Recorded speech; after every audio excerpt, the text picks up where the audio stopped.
ಎಲ್ಲರಿಗೂ ನಮಸ್ಕಾರ.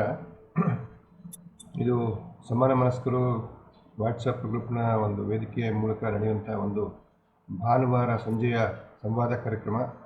ತಮಗೆಲ್ಲರಿಗೂ ಕೂಡ ಆತ್ಮೀಯವಂಥ ಸ್ವಾಗತವನ್ನು ಕೋರ್ತಾ ಇದ್ದೀನಿ. ಇವತ್ತಿನ ಈ ಒಂದು ಸಂವಾದ ಕಾರ್ಯಕ್ರಮದಲ್ಲಿ ನಮ್ಮ ಭಾರತೀಯ ಶಾಸ್ತ್ರಗಳಲ್ಲಿ ಒಂದಾಗಿರ್ತಕ್ಕಂಥ ಜ್ಯೋತಿಷ್ಯ ಶಾಸ್ತ್ರ, ಇದರ ಬಗ್ಗೆ ಒಂದಷ್ಟು ವಿಷಯಗಳನ್ನ ತಿಳ್ಕೊಳ್ಳುವಂಥ ಒಂದು ಕಾರ್ಯಕ್ರಮ ನಡೀತಾ ಇದೆ.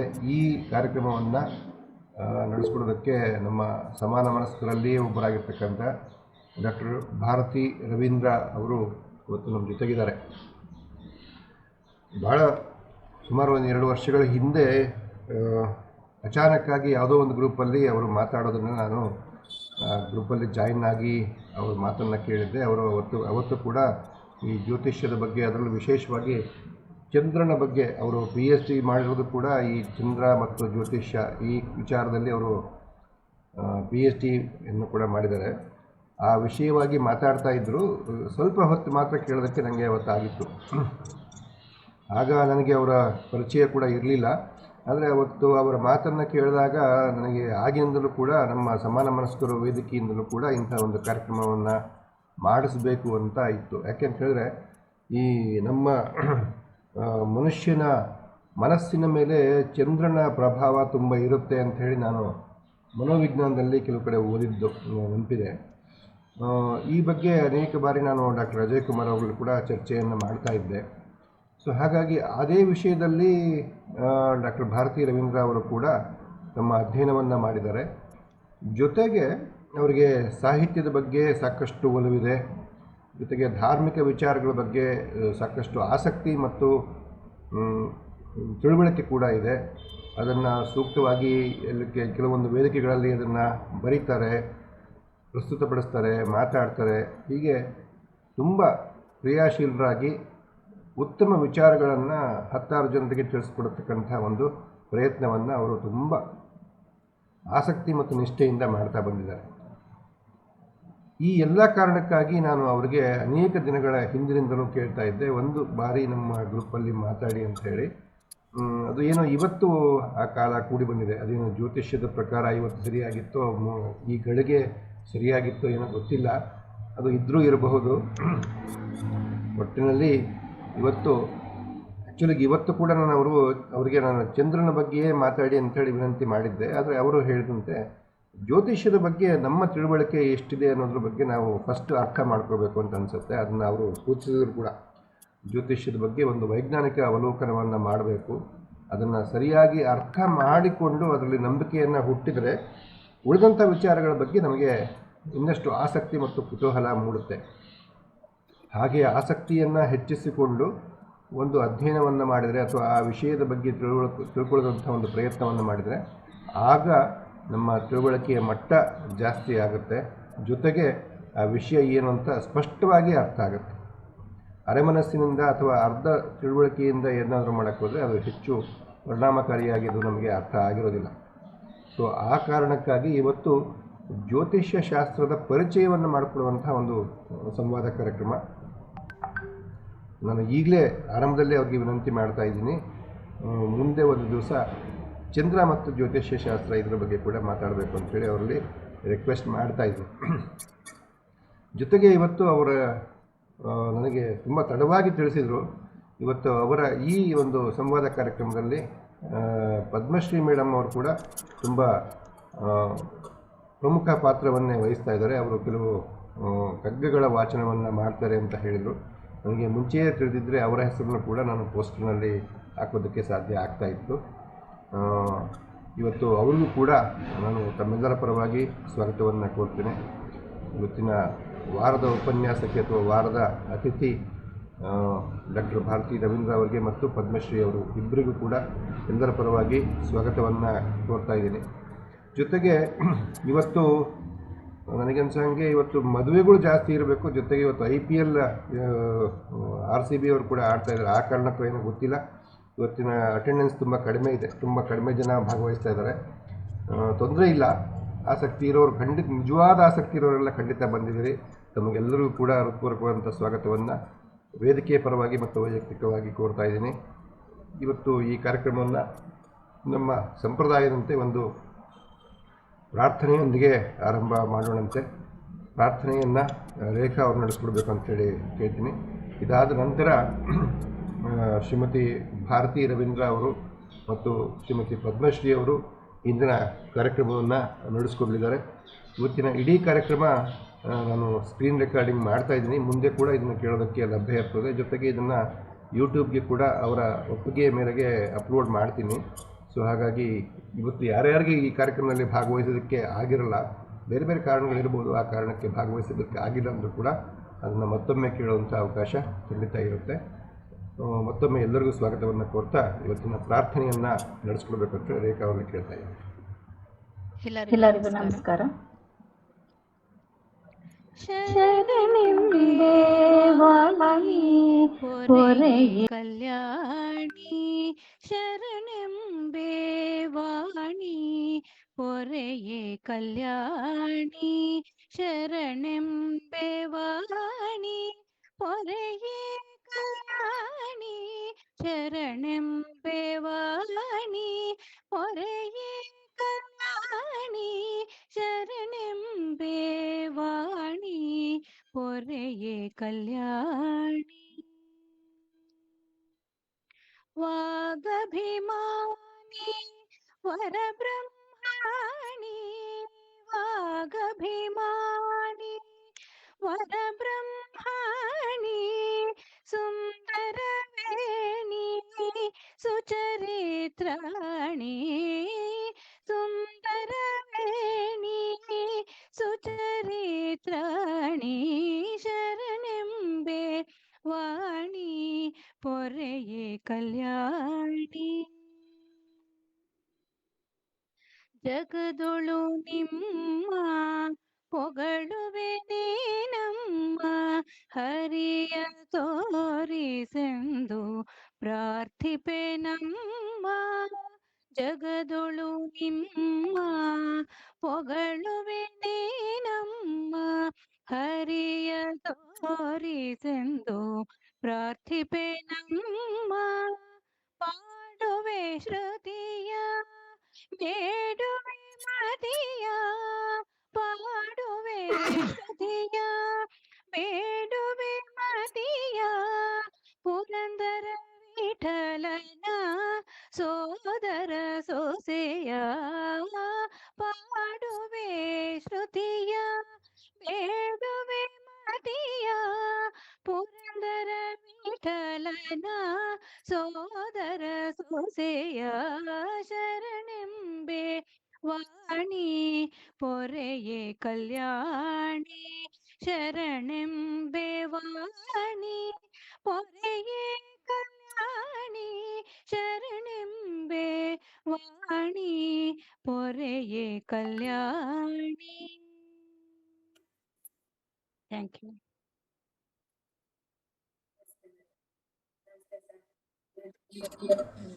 ಈಗ ಡಾಕ್ಟರ್ ಭಾರತಿ ರವೀಂದ್ರ ಅವರಿಗೆ ಇವತ್ತಿನ ಉಪನ್ಯಾಸದ ಕಾರ್ಯಕ್ರಮವನ್ನು ಆರಂಭ ಮಾಡಬೇಕಂತೇಳಿ ಕೇಳ್ಕೊಳ್ತಾ ಇದ್ದೀನಿ. ಎಲ್ಲರಲ್ಲಿ ಮತ್ತೊಂದು ರಿಕ್ವೆಸ್ಟು, ದಯವಿಟ್ಟು ಎಲ್ಲರೂ ಆಡಿಯೋವನ್ನು ಮ್ಯೂಟ್ ಮಾಡ್ಕೊಳ್ಳಿ. ಸ್ಟ್ರೀಮಿಂಗ್ ಚೆನ್ನಾಗಿರುತ್ತೆ ಮತ್ತು ಬೇರೆ ಯಾವುದೋ ಡಿಸ್ಟರ್ಬೆನ್ಸ್ ಇಲ್ಲದಂಗೆ ಕಾರ್ಯಕ್ರಮ ನಡೆಸೋದಕ್ಕೆ ಅನುಕೂಲ ಆಗುತ್ತೆ. ಧನ್ಯವಾದಗಳು. ಮೇಡಮ್, ತಾವು ಆರಂಭ ಮಾಡ್ಬೋದು. ಶ್ರೀ ಗುರುಭ್ಯೋ ನಮಃ.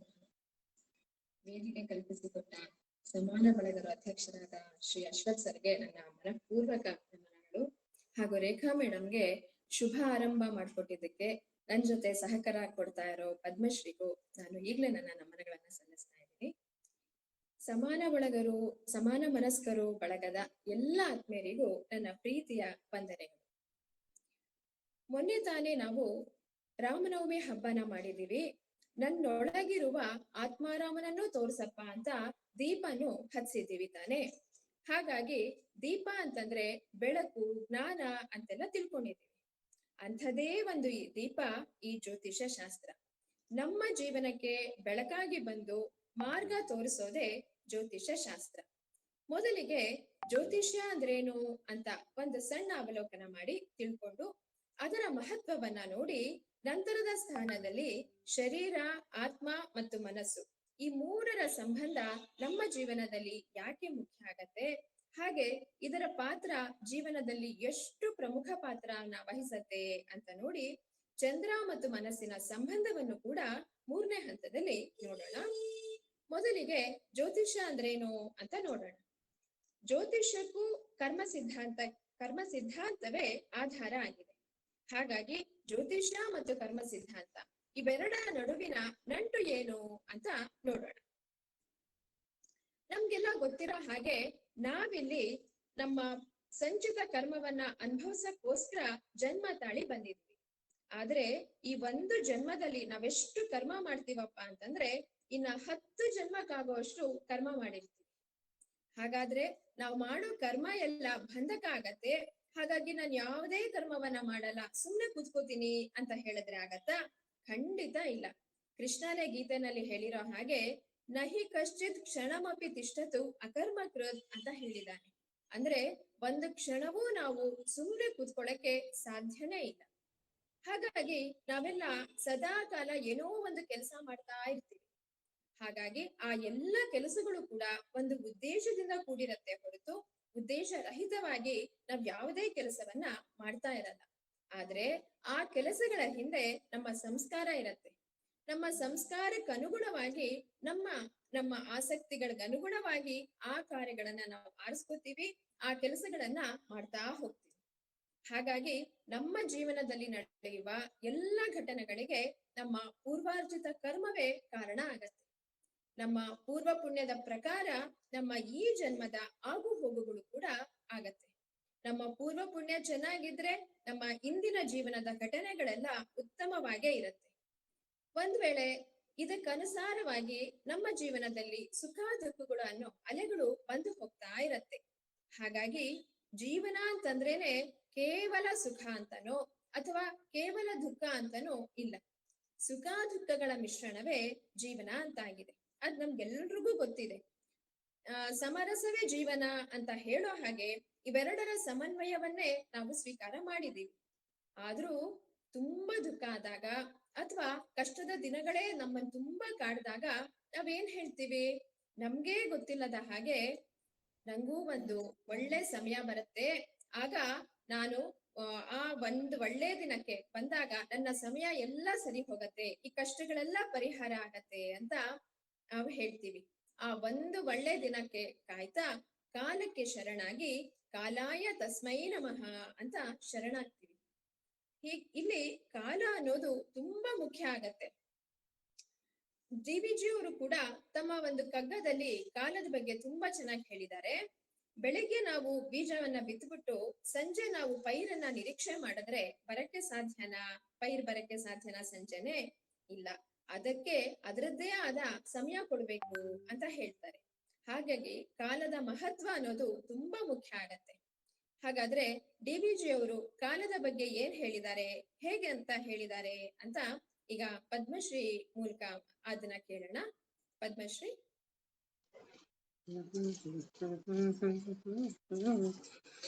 ಕಾಳನುದಯದಿ ಬಿತ್ತೆ ಸಂಜೆಗದು ಪೈರಹುದೇ ಪಾಲುಂಟು ಕಾಲಂಗೆ ನಮ್ಮ ಕೃಷಿಗಳಲ್ಲಿ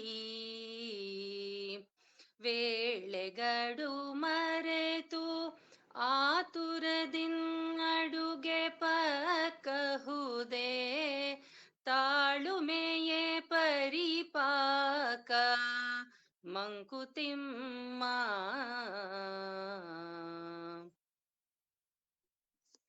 ಥ್ಯಾಂಕ್ ಯು ಪದ್ಮ.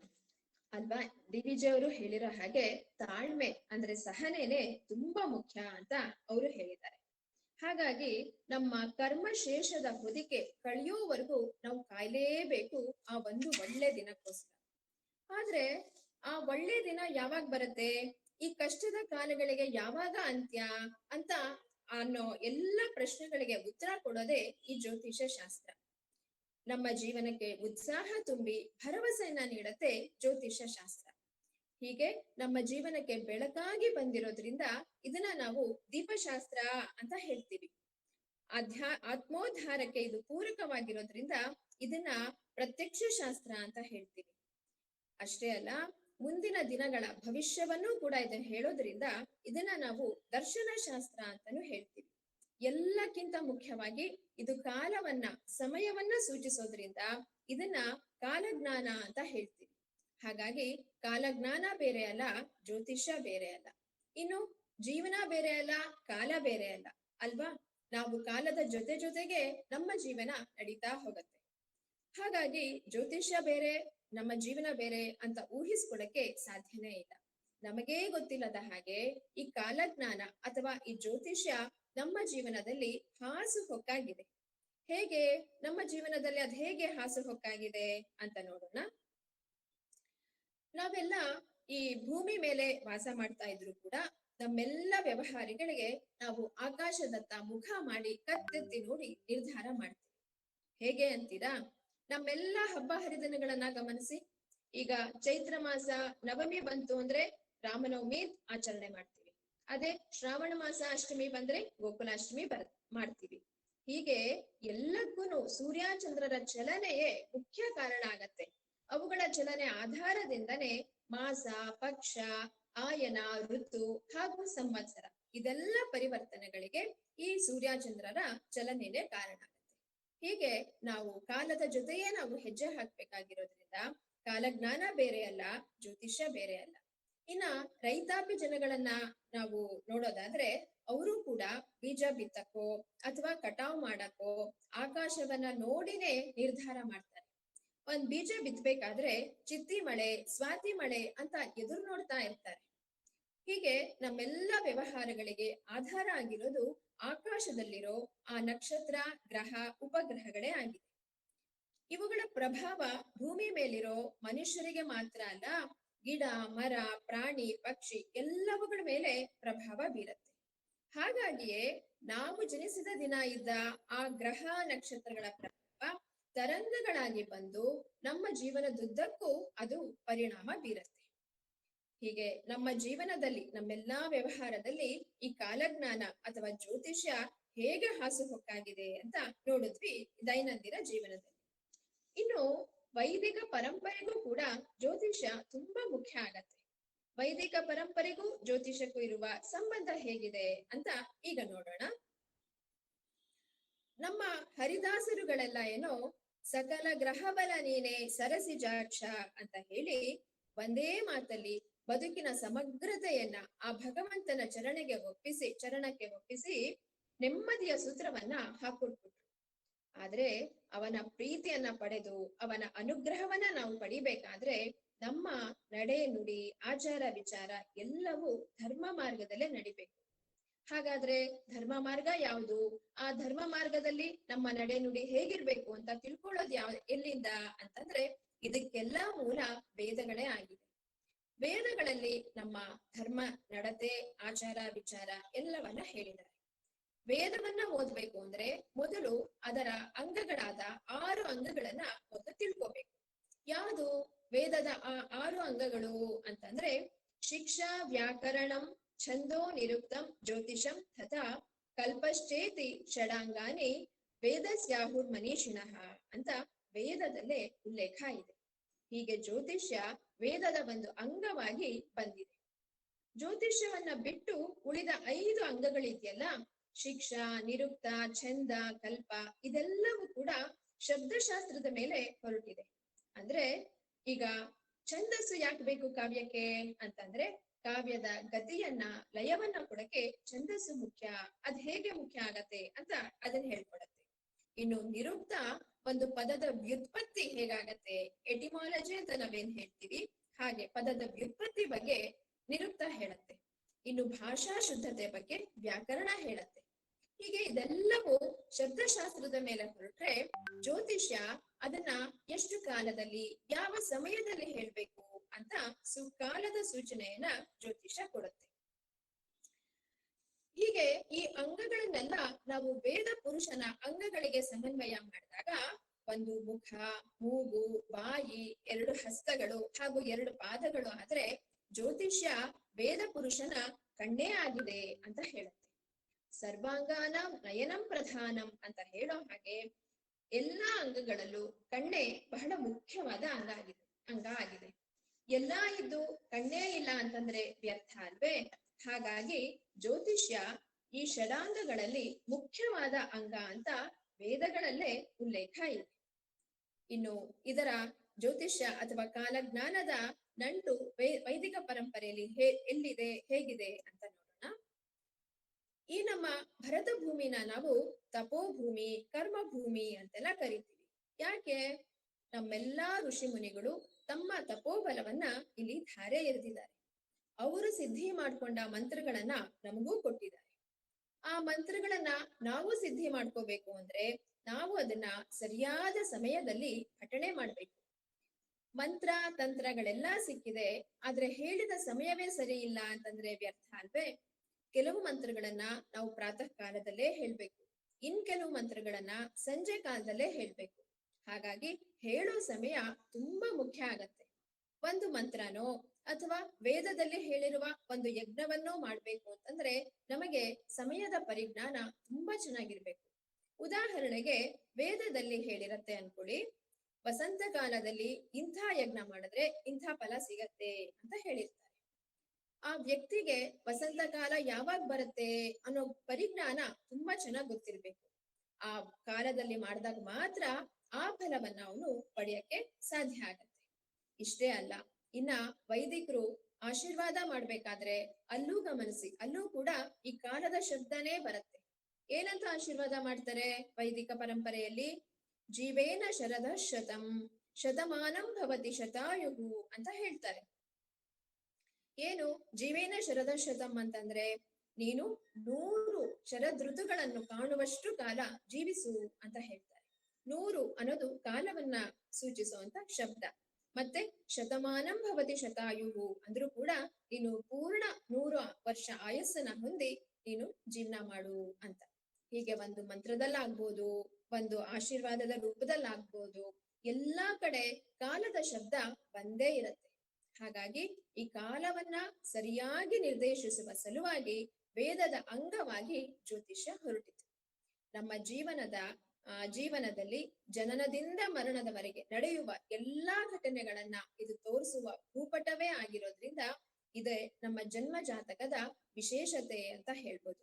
ನಮ್ಮ ಜೀವನದ ಭೂಪಟ ಅಂದ್ರೆ ನಮ್ಮ ಜನ್ಮ ಜಾತಕನೇ ಆಗಿದೆ. ಇನ್ನು ನಮ್ಮ ಸ್ವಭಾವ ನಮಗೆ ಗೊತ್ತಿರಲ್ಲ, ನನ್ನ ಶಕ್ತಿ ಏನು ಅದು ನಂಗೆ ಗೊತ್ತಿರಲ್ಲ, ಮತ್ತೆ ನನ್ನ ದುರ್ಬಲತೆ ಏನು, ಇದನ್ನೆಲ್ಲ ನಮ್ಗೆ ಜ್ಯೋತಿಷ ತಿಳಿಸ್ಕೊಡುತ್ತೆ. ನನ್ನ ಸ್ವಭಾವವನ್ನ ನನಗೇ ಪರಿಚಯಿಸಿ ನನ್ನ ಶಕ್ತಿ ಯಾವುದು, ಯಾವ ವಿಷಯದಲ್ಲಿ ನನಗೆ ದುರ್ಬಲತೆ ಇದೆ ಅನ್ನೋದನ್ನೆಲ್ಲ ತಿಳಿಸ್ಕೊಟ್ಟು ನಮ್ಮನ್ನ ನಮಗೇ ಪರಿಚಯ ಮಾಡಿಸುವಂತ ವಿಶೇಷವಾದ ವಿದ್ಯೆ ಅಂದ್ರೆ ಅದು ಜ್ಯೋತಿಷ್ಯ ವಿದ್ಯೆ. ಹೀಗೆ ಮೊದಲ ಹಂತದಲ್ಲಿ ನಾವು ಜ್ಯೋತಿಷ್ಯಕ್ಕೂ ಕರ್ಮ ಸಿದ್ಧಾಂತಕ್ಕೂ ಹೇಗೆ ನಂಟಿದೆ, ಹೇಗೆ ಕರ್ಮ ಸಿದ್ಧಾಂತ ಜ್ಯೋತಿಷ್ಯಕ್ಕೆ ಆಧಾರ ಆಗತ್ತೆ ಅಂತ ನೋಡಿದ್ವಿ. ನಂತರ ನಮ್ಮ ದಿನನಿತ್ಯದ ಜೀವನದಲ್ಲಿ ಈ ಕಾಲಜ್ಞಾನ ಹೇಗೆ ಹಾಸುಹೊಕ್ಕಾಗಿದೆ ಅಂತ ನೋಡಿದ್ವಿ. ಇನ್ನು ಮುಂದಿನ ಹಂತದಲ್ಲಿ ಶರೀರ, ಮನಸ್ಸು ಮತ್ತು ಆತ್ಮ ಈ ಮೂರರ ಸಂಬಂಧ ನಮ್ಮ ಜೀವನದಲ್ಲಿ ಹೇಗಿರ್ಬೇಕು, ಹಾಗೆ ಇದು ಯಾಕೆ ಇಷ್ಟು ಮುಖ್ಯ ಪಾತ್ರವನ್ನ ವಹಿಸತ್ತೆ ಅಂತ ನೋಡೋಣ. ಶರೀರ ಮತ್ತು ಮನಸ್ಸಿನ ಈ ಬೆರಡರ ಸಂಬಂಧ ಒಂದರೊಳಗೊಂದು ಬೆರೆತ ಅವಿನಾಭಾವ ಸಂಬಂಧ ಆಗಿದೆ. ಒಂದನ್ನ ಬಿಟ್ಟು ಇನ್ನೊಂದು ಇರಕ್ಕೆ ಸಾಧ್ಯನೇ ಇಲ್ಲ. ಶರೀರಕ್ಕೆ ಏನಾದ್ರು ತೊಂದರೆ ಆದ್ರೆ ಮನಸ್ಸಿನಲ್ಲಿ ಲವಲವಿಕೆನೇ ಇರೋದಿಲ್ಲ. ಒಂದ್ ವೇಳೆ ಮನಸ್ಸಿಗೆ ತೊಂದರೆ ಆದ್ರೆ ಶರೀರ ಚೆನ್ನಾಗಿದ್ರು ಕೂಡ ಇದರಿಂದ ಯಾವುದೇ ಚಟುವಟಿಕೆ ನಡೆಯೋದಿಲ್ಲ. ಹಾಗಾಗಿ ಶರೀರ ಮತ್ತು ಮನಸ್ಸು ಎರಡು ಪೂರಕವಾಗಿದ್ದಾಗಷ್ಟೇ ನಮ್ಮಿಂದ ಕಾರ್ಯಚಟುವಟಿಕೆಗಳು ಅಥವಾ ಮನಸ್ಸಿನ ಉದ್ದೇಶಗಳು ತೀರಕ್ಕೆ ಸಾಧ್ಯ ಆಗತ್ತೆ. ನಮ್ಮ ಜೀವನದಲ್ಲಿ ಐಶ್ವರ್ಯ, ಅಂತಸ್ತು ಎಲ್ಲಾ ಇದ್ರೂ ಕೂಡ ನೆಮ್ಮದಿ ಒಂದೇ ಇಲ್ಲ ಅಂತಂದ್ರೆ ನಮ್ಮ ಜೀವನವೇ ಸಾಗಿಸೋದೆ ಬಹಳ ಕಷ್ಟ ಆಗತ್ತೆ. ಹಾಗಾಗಿ ಶರೀರ ಅನ್ನೋ ಈ ಕಟ್ಟಡಕ್ಕೆ ಮನಸ್ಸು ಅನ್ನೋ ಬುನಾದಿ ಭದ್ರವಾಗಿ ಇರ್ಬೇಕು. ದೇಹ, ಉಪನಿಷತ್ತಿನ ಪ್ರಕಾರ ಈ ದೇಹವನ್ನ ರಥ ಅಂತ ಪರಿಗಣಿಸಲಾಗತ್ತೆ. ಈ ದೇಹ ರಥಕ್ಕೆ ಸಾರಥಿಯಾಗಿ ಯಾರು ಬರ್ತಾರಪ್ಪ ಅಂದ್ರೆ ಆತ್ಮನೇ ರಥಿಕನಾಗಿ ಬರ್ತಾನೆ. ಇನ್ನು ಈ ಶರೀರಕ್ಕೆ ಸಕಲ ಜೀವಸೆಲೆಯಾಗಿ, ಸಕಲ ಚಟುವಟಿಕೆಗಳಿಗೆ ಕಾರ್ಯವನ್ನ ಮಾಡಕ್ಕೆ ಜೀವಸೆಲೆಯಾಗಿ ಮನಸ್ಸೇ ಇರುತ್ತೆ. ಒಂದ್ ವೇಳೆ ಈ ಶರೀರದಲ್ಲಿ ಮನಸ್ಸೇ ಇರಲ್ಲ ಅಂತ ಅನ್ಕೊಳ್ಳೋಣ. ಹಾಗೆ ಊಹೆ ಮಾಡ್ಕೊಂಡ್ರೆ ಏನಾಗತ್ತೆ ನಮ್ಮ ಜೀವನದಲ್ಲಿ ಅಂತ ನೋಡಿದ್ರೆ ನಮಗೆ ನೋವು, ಹರ್ಷ, ಸುಖ, ದುಃಖ ಇದ್ಯಾವುದರ ಅನುಭೂತಿನೇ ನಮ್ಗಿರೋದಿಲ್ಲ. ಹಾಗಾಗಿ ಮನಸ್ಸಿನ ಪಾತ್ರ ತುಂಬಾ ಮುಖ್ಯ ಅಂತ ನಮಗೆ ಈಗ ಗೊತ್ತಾಯ್ತು. ಈ ನಮಗೆ ಹೊರಗೆ ಕಾಣೋ ಇಂದ್ರಿಯಗಳು ಅಂದ್ರೆ 5 ಕರ್ಮೇಂದ್ರಿಯಗಳು ಹಾಗೂ 5 ಕರ್ಮೇಂದ್ರಿಯಗಳು ಹಾಗೂ ಜ್ಞಾನೇಂದ್ರಿಯಗಳು. ಈ 10 ಇಂದ್ರಿಯಗಳು ನಮ್ಮ ದೇಹದ ಹೊರಗಡೆ ಇದ್ರು ಮನಸ್ಸಿನ ಒಳಗಡೆ ಇರುವ ಆ 11ನೇ ಇಂದ್ರಿಯ ಅಂತಃಕರಣ ಅಂತಾನೆ ಅದಕ್ಕೆ ಹೇಳ್ತೀವಿ. ಮನಸ್ಸಿಗೆ ಒಳಗಡೆ ಇರುವ ಆ ಕರಣ ಮನಸ್ಸೇ ತುಂಬಾ ಮುಖ್ಯ. ಮನಸ್ಸು ನಮ್ಮ ನಿಯಂತ್ರಣದಲ್ಲಿದ್ರೆ ಉಳಿದ 10 ಇಂದ್ರಿಯಗಳನ್ನ ಅದು ತನ್ನ ನಿಯಂತ್ರಣದಲ್ಲಿ ಇಟ್ಕೊಳ್ಳುತ್ತೆ. ಹೀಗೆ ಇಂದ್ರಿಯಗಳಲ್ಲಿ ನಮ್ಮ ಮನಸ್ಸು ಎಷ್ಟು ಪ್ರಧಾನವೋ ಹಾಗೆ ನವಗ್ರಹಗಳಲ್ಲಿ ಚಂದ್ರನ ಪಾತ್ರ ತುಂಬಾ ಮುಖ್ಯ. ಚಂದ್ರಗ್ರಹ ತುಂಬಾ ಮುಖ್ಯ ಆಗ್ತಾನೆ. ಬಹುಶಃ ಜ್ಯೋತಿಷ್ಯ ಶಾಸ್ತ್ರದಲ್ಲೇನೆ ಚಂದ್ರನಿಗಿರುವಷ್ಟು ಮಹತ್ವ ಬೇರೆ ಇನ್ಯಾವ ಗ್ರಹಗಳಿಗೂ ಇಲ್ಲ ಅಂತಾನೆ ಹೇಳ್ಬೋದು. ಈಗಾಗ್ಲೇ ನಾವು ಮೊದಲನೇ ಹಂತದಲ್ಲಿ ನೋಡಿದ್ವಿ, ಕರ್ಮ ಸಿದ್ಧಾಂತದ ಪ್ರಕಾರ ನಾವು ನಮ್ಮ ಸಂಚಿತ ಕರ್ಮವನ್ನ ಅನುಭವಿಸೋಕೋಸ್ಕರ ಇಲ್ಲಿ ಬಂದಿರ್ತೀವಿ. ಆದ್ರೆ ನಮ್ಮ ಮಾಡೋ ಕರ್ಮಗಳೆಲ್ಲ ಬಂಧಕವಾಗಿ ಮತ್ತೆ ಮತ್ತೆ ಇಲ್ಲಿ ಹುಟ್ಟೋ ತರ ನಮ್ಮ ಕರ್ಮಗಳೆಲ್ಲ ಬಂಧಕ ಆಗತ್ತೆ. ಆದ್ರೆ ಹಾಗಾಗದೇ ಇರೋ ಹಾಗೆ ನಮ್ಮ ಕರ್ಮ ಪರಿಪೂರ್ಣತೆ ಆಗ್ಬೇಕು ಅಂತಂದ್ರೆ ಈ ದೇಹ, ಮನಸ್ಸು ಹಾಗೂ ಆತ್ಮ ಈ ಮೂರರ ಪೂರಕವಾಗಿ ಇರಬೇಕು ಸಹಕಾರ ನಮ್ಮ ಜೀವನದಲ್ಲಿ. ಅದ್ ಹೇಗೆ ಅಂತಂದ್ರೆ ನಮ್ಮ ಸಂಚಿತ ಕರ್ಮವನ್ನ ಅನುಭವಿಸಕ್ಕೋಸ್ಕರ ಆತ್ಮ ಈ ಶರೀರವನ್ನ ಧಾರಣೆ ಮಾಡಿರತ್ತೆ. ನಮ್ಮ ಧ್ಯೇಯಗಳನ್ನ ಯಶಸ್ವಿಯಾಗಿ ಪೂರೈಸಬೇಕು ಅಂತಂದ್ರೆ ಅದಕ್ಕೆ ಮನಸ್ಸು ಪೂರಕವಾಗಿ ಇರ್ಬೇಕು. ಮನಸ್ಸು ಪೂರಕವಾಗಿ ನಮ್ಮ ದೇಹವನ್ನ ಅದು ಕಾರ್ಯೋನ್ಮುಖಗೊಳಿಸಿ ಇದರಿಂದ ಕಾರ್ಯವನ್ನ ಮಾಡಿದಾಗ ಮಾತ್ರ ನಮ್ಮ ಕರ್ಮ ಪರಿಪೂರ್ಣ ಆಗತ್ತೆ. ಹಾಗಾಗಿ ಆತ್ಮ, ಮನಸ್ಸು ಹಾಗೂ ಶರೀರ ಈ 3 ತ್ರಿಕೋನ ಬಿಂದುಗಳು ಯಾವಾಗ ಸಮಾನಾಂತರದಲ್ಲಿ ಬರುತ್ತೋ ಆಗ ಮಾತ್ರ ಒಬ್ಬ ವ್ಯಕ್ತಿ ಸಾಧನೆಯಲ್ಲಿ ತೊಡಗಕ್ಕೆ ಸಾಧ್ಯ ಆಗತ್ತೆ. ಹಾಗೆ ನಮ್ಮ ಕರ್ಮವೂ ಕೂಡ ಪರಿಪೂರ್ಣ ಆಗತ್ತೆ. ಯಾಕೆ? ನಮ್ಮ ಅಂತರಂಗದ ಉದ್ದೇಶಗಳನ್ನ ಮನಸ್ಸು ಪ್ರೋತ್ಸಾಹಿಸಿ ಅದು ಶರೀರದಿಂದ ಕಾರ್ಯೋನ್ಮುಖಗೊಳಿಸಿದಾಗ ಆ ಉದ್ದೇಶಗಳನ್ನ ಮಾಡೋದ್ರ ಮೂಲಕ ನಮ್ಮ ಕರ್ಮ ಪರಿಪೂರ್ಣ ಆಗತ್ತೆ. ಹೀಗೆ ಶರೀರ ಮತ್ತು ಆತ್ಮ, ಮನಸ್ಸು ಈ 3ರ ಸಹಕಾರ ಜೀವನದಲ್ಲಿ ತುಂಬಾ ಮುಖ್ಯ ಪಾತ್ರ ವಹಿಸುತ್ತೆ ಅಂತ ನೋಡಿದ್ವಿ. ಅದೇ ರೀತಿ ಜಾತಕದಲ್ಲೂ ಕೂಡ ಹೀಗಾಗಿದೆ. ಶರೀರವನ್ನ ಪ್ರತಿನಿಧಿಸೋ ನಮ್ಮ ಲಗ್ನ, ಆತ್ಮಕಾರಕನಾದ ರವಿ ಹಾಗೂ ಮನೋಕಾರಕನಾದ ಚಂದ್ರ ಈ 3ರ ಬಲಾಢ್ಯತೆಯನ್ನ ನಾವು ಮೊದಲು ಜಾತಕದಲ್ಲಿ ನೋಡ್ತೀವಿ. ಈ 3 ಬಲಾಢ್ಯವಾಗಿದ್ದು ಇದ್ರೆ ಅವನು ಜೀವನದಲ್ಲಿ ಯಶಸ್ವಿ ಆದ ಹಾಗೆ ಲೆಕ್ಕ. ಹಾಗೆ ಅವನು ತನ್ನ ಗುರಿಯನ್ನ ಸಲೀಸಾಗಿ ಮುಟ್ತಾನೆ ಅಂತ ಹೇಳ್ಬೋದು. ಈ ಹಂತದಲ್ಲಿ ನಾವು ಶರೀರ, ಆತ್ಮ ಮತ್ತು ಮನಸ್ಸಿನ ಮುಖ್ಯ ಪಾತ್ರ ಏನು ನಮ್ಮ ಜೀವನದಲ್ಲಿ ಅಂತ ನೋಡಿದ್ವಿ. ಇನ್ನ ಮುಂದಿನ ಹಂತದಲ್ಲಿ ಚಂದ್ರ ಮತ್ತು ಮನಸ್ಸಿಗಿರುವ ಸಂಬಂಧವನ್ನ ನೋಡೋಣ. ಮನಸ್ಸು ತುಂಬಾ ಸೂಕ್ಷ್ಮವಾದ ವಿಷಯ. ಅದಕ್ಕೆ DVG ಅವರು ಕೂಡ ಹೇಳ್ತಾರೆ, ಈ ಮನಸ್ಸು ಹಾಲಿನ ತರ ಅಂತ ಹೇಳ್ತಾರೆ. ಹಾಲನ್ನ ಸ್ವಲ್ಪ ಬೇಗ ಕಾಯಿಸ್ಬಿಟ್ರೆ, ಪೂರ್ತಿಯಾಗಿ ಕಾಯಿಸದೇ ಇದ್ರೆ ಹಸಿ ವಾಸನೆ ಉಳ್ಕೊಳ್ಳುತ್ತೆ. ಅದೇ ಜಾಸ್ತಿ ಕಾಯಿಸ್ದು ಅಂದ್ರೆ ವಾಸನೆ ಬರುತ್ತೆ. ಹಾಲನ್ನ ಕದಡ್ತಾನೇ ಇದ್ರೆ ಒಡೆದೇ ಹೋಗತ್ತೆ. ಹಾಗೆ ಈ ಮನಸ್ಸಿನ ಹದವು ಕೂಡ ಅಂತ ಹೇಳ್ತಾರೆ. ಆ ಸೊಗಸಾದ ಕಗ್ಗನ ಒಮ್ಮೆ ಕೇಳ ನೋಡೋಣ. ಇನ್ನ ಮನದಟ್ಟಾಗತ್ತೆ ಮನಸ್ಸು ಎಷ್ಟು ಸೂಕ್ಷ್ಮ ಅಂತ. ಈಗ ಪದ್ಮಶ್ರೀ ನಮ್ಗೆ ಅದನ್ನೆಲ್ಲ ಹಾಡಿ ತೋರಿಸ್ತಾರೆ.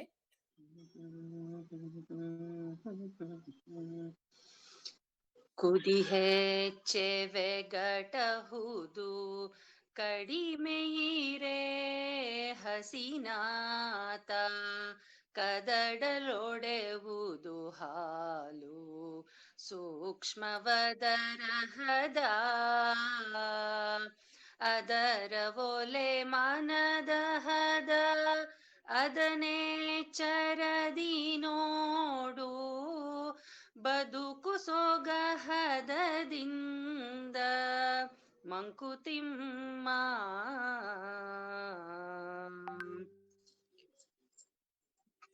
ಥ್ಯಾಂಕ್ ಯು ಪದ್ಮ, ಬಹಳ ಚೆನ್ನಾಗಿ ಹಾಡಿದ್ರಿ. DVG ಅವ್ರು ಹೇಳೋ ಹಾಗೆ ಮನಸ್ಸು ಅನ್ನೋದು ತುಂಬಾ ಸೂಕ್ಷ್ಮವಾದ ವಿಷಯ. ಒಂದ್ ವೇಳೆ ನಾವ್ ಅದನ್ನ ಸರಿಯಾದ ಹದದಲ್ಲಿ ಇಟ್ಕೊಂಡ್ರೆ ನಮ್ಮ ಜೀವನ ನಿಜಕ್ಕೂ ಸೊಗಸ ಆಗತ್ತೆ. ಜೀವನದಲ್ಲಿ ಪ್ರತಿಯೊಬ್ಬರಿಗೂ ಮಾನಸಿಕ ದೃಢತೆ ಅನ್ನೋದು ತುಂಬಾ ಮುಖ್ಯ. ಮನಸ್ಸಿದ್ದರೆ ಮಾರ್ಗ ಅಂತ ಹೇಳೋ ಹಾಗೆ ಮನಸ್ಸಿಟ್ಟು ಮಾಡಿದ ನಮ್ಮೆಲ್ಲಾ ಕೆಲಸಗಳು ಯಶಸ್ವಿ ಆಗತ್ತೆ. ಆಗ ಮಾತ್ರ ನಾವು ಅದರಲ್ಲಿ ಗೆಲುವು ಪಡೆಯಕ್ಕೆ ಸಾಧ್ಯ. ನಮ್ಮ ಈ ಬಾಹ್ಯ ಜೀವನದಲ್ಲಿ ಏನ್ ನಡೀತಾ ಇದೆ ಅಂತ ತಿಳ್ಕೊಳ್ಳೋದಕ್ಕಿಂತ ನಮ್ಮ ಆಂತರಿಕ ಸ್ವಭಾವ ಅದಲ್ಲಿ ಏನ್ ನಡೀತಾ ಇದೆ ಅನ್ನೋದನ್ನ ತಿಳ್ಕೊಳ್ಳೋದೇ ತುಂಬಾ ಮುಖ್ಯ. Knowing your self is the beginning of all wisdom ಅಂತ ಹೇಳೋ ಅರಿಸ್ಟಾಟಲ್ ನ ಮಾತನ್ನ ನಾವಿಲ್ಲಿ ಬಹುಶಃ ನೆನೆಸ್ಕೋಬಹುದು ಅಂತ ಅನ್ಸತ್ತೆ. ಇವತ್ತು ಪ್ರಪಂಚ ಈಗಿನ ದಿನಗಳಲ್ಲಿ ಎಷ್ಟು ಮುಂದುವರೆದಿದೆ ಅಂತಂದ್ರೆ ವೈಜ್ಞಾನಿಕವಾಗಿ, ವೈಮಾನಿಕವಾಗಿ, ಅಂತರಿಕ್ಷದಲ್ಲಿ ಎಲ್ಲಾ ಕ್ಷೇತ್ರಗಳಲ್ಲೂ ತುಂಬಾ ಮುಂದುವರೆದಿದೆ. ನಾವು ಇದ್ದ ಸ್ಥಳದಲ್ಲೇ ಬೆರಳ ತುದಿಯಲ್ಲಿ ಮೂಲೆ ಮೂಲೆಯ ಪ್ರಪಂಚದ ಮೂಲೆ ಮೂಲೆಯ ವಿಷಯಗಳನ್ನೆಲ್ಲ ತಿಳ್ಕೊಳಕ್ಕೆ ಸಾಧ್ಯ ಇದೆ. ಪ್ರಪಂಚ ಇಷ್ಟು ಮುಂದುವರೆದಿದ್ರೂ ಕೂಡ ನಾವು ಯಾವುದೇ ಒಂದು ಎಕ್ಸ್ರೇ ಇಂದ ಆಗ್ಲಿ, ಲ್ಯಾಬ್ ಟೆಸ್ಟ್ಗಳಿಂದ ಆಗ್ಲಿ ಮನಸ್ಸನ್ನ ತಿಳಿಯೋ ಅಂತ, ಮನಸ್ಸನ್ನ ಅಳಿಯೋ ಅಂತ ಯಾವುದೇ ಒಂದು ಯಂತ್ರ ಅಥವಾ ಮೆಷಿನ್ನು ಇದುವರೆಗೂ ಬಂದಿಲ್ಲ. ಒಬ್ಬ ಮನಃಶಾಸ್ತ್ರಜ್ಞ ಆದ್ರೂ ಕೂಡ ಅವನು ಆ ವ್ಯಕ್ತಿಯ ಜೊತೆ ಮಾತಾಡದ ಹೊರತು, ಸಂವಾದ ನಡೆಸದ ಹೊರತು ಅವನ ಮಾನಸಿಕ ಸ್ಥಿತಿ ಹೇಗಿದೆ ಅಂತ ತಿಳ್ಕೊಳಕ್ಕೆ ಸಾಧ್ಯ ಇಲ್ಲ. ಆದ್ರೆ ಅದೇ ನಮ್ಮ ಜ್ಯೋತಿಷದಲ್ಲಿ ಆ ವ್ಯಕ್ತಿಯ ಅವಶ್ಯಕತೆಯೇ ಇಲ್ಲ. ಅವನು ಹುಟ್ಟಿದ ಸಮಯ, ಊರು, ಅಲ್ಲಿಯ ಅಕ್ಷಾಂಶ ರೇಖಾಂಶಗಳಿಂದ ರಚಿಸಿದ ಆ ಜಾತಕನೇ ಸಾಕು. ಅಲ್ಲಿ ಇರೋ ಆ ಗ್ರಹಗಳ ಸ್ಥಿತಿಯನ್ನ ನಾವು ಆಧಾರ ಮಾಡಿಕೊಂಡು ಚಂದ್ರನನ್ನ ಸ್ಥಾನವನ್ನ ನೋಡಿ ಅವನ ಮನಸ್ಥಿತಿ ಹೇಗಿದೆ ಅಂತ ನೋಡಿ ಅಧ್ಯಯನ ಮಾಡಿ ಅವನ ಚಂಚಲತೆನ, ಮಾನಸಿಕ ದೋಷವನ್ನೆಲ್ಲ ಪರಿಹಾರ ಮಾಡಕ್ಕೆ ಸಾಧ್ಯ. ಈ ಒಂದು ಜಾತಕದಿಂದನೇ ನಾವು ಅವನ ಮನಸ್ಸನ್ನ ಸರಿ ಮಾಡೋದ್ರಿಂದ ಮುಂದೆ ಆಗುವಂತ ಅನೇಕ ಅಪಘಾತಗಳನ್ನ ತಡೆಯಕ್ಕೆ ಸಾಧ್ಯ ಇದೆ. ಹೀಗೆ ಚಂದ್ರನಿಗೂ ಮನಸ್ಸಿಗೂ ಈ ರೀತಿಯ ಸಂಬಂಧ ಎಲ್ಲಿ ಬಂತು, ಯಾವ್ದ್ರಲ್ಲಿದೆ, ಇವೆರಡಕ್ಕೂ ಇರುವ ನಂಟು ಅಂತ ನೋಡಿದ್ರೆ ನಮ್ಗೆ ಪುರುಷ ಸೂಕ್ತದಲ್ಲಿ ಇದರ ಉಲ್ಲೇಖ ಸಿಗತ್ತೆ. ಏನ್ ಹೇಳಿದೆ ಪುರುಷ ಸೂಕ್ತದಲ್ಲಿ? ಚಂದ್ರಮ ಮನಸೋ ಜಾತಃ ಅಂತ ಹೇಳಿದೆ. ಅಂದ್ರೆ ವಿರಾಟ್ ಪುರುಷನ ಮನಸ್ಸಿನಿಂದ ಚಂದ್ರ ಹುಟ್ಟಿದ ಅಂತ.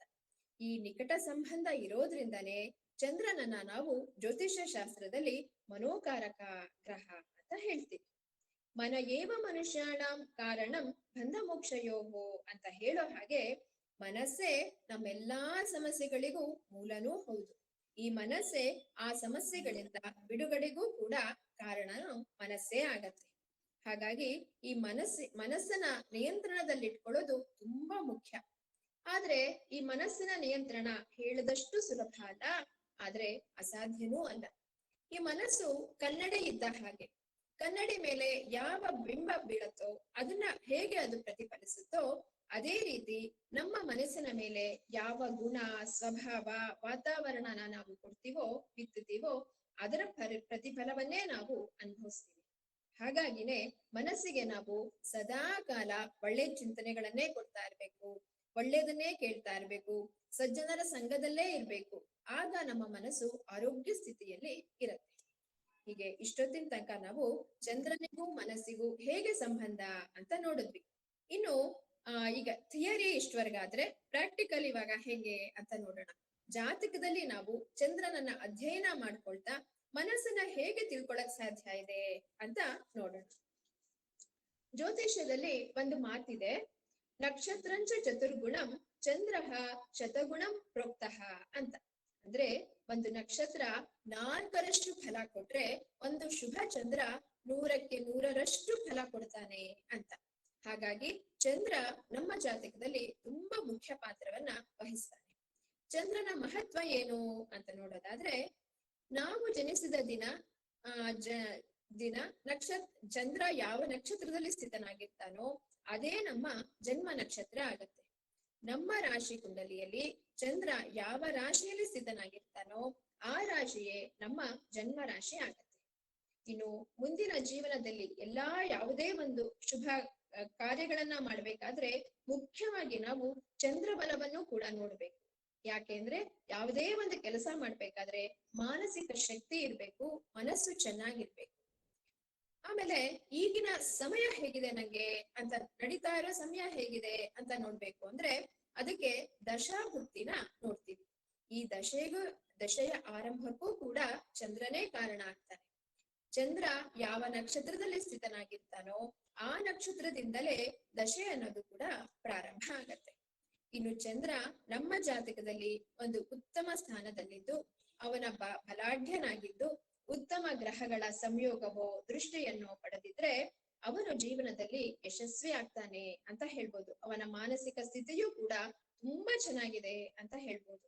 ಅವನಿಗೆ ಸುಖ, ಸಂತೋಷ, ಯಶಸ್ಸು ಎಲ್ಲ ಅವನನ್ನ ಹುಡುಕೊಂಡು ಬರುತ್ತೆ. ಅದೇ ಚಂದ್ರ ನೀಚನಾಗಿದ್ರೆ, ಅಶುಭ ಸ್ಥಾನದಲ್ಲಿ ಸ್ಥಿತನಾಗಿದ್ರೆ, ಅಶುಭ ಗ್ರಹಗಳ ಸಂಯೋಗವನ್ನ ಪಡೆದಿದ್ರೆ ನಮ್ಮ ಮಾನಸಿಕ ಸ್ಥಿತಿ ಚೆನ್ನಾಗಿರಲ್ಲ ಅಂತ ಹೇಳ್ಬೋದು. ಸದಾ ಕಾಲ ಅವರಿಗೆ ಯಾವುದೋ ಒಂದು ಕೊರತೆ, ದುಃಖ ಕಾಡ್ತಾ ಇರತ್ತೆ.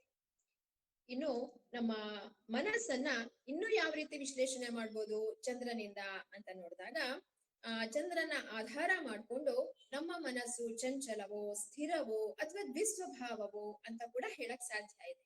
ಹೇಗೆ ಅಂತ ನೋಡೋಣ. ನಿಮ್ಗೆಲ್ಲ ಗೊತ್ತಿದೆ 12 ರಾಶಿಗಳು ಒಟ್ಟು ಇರೋದು.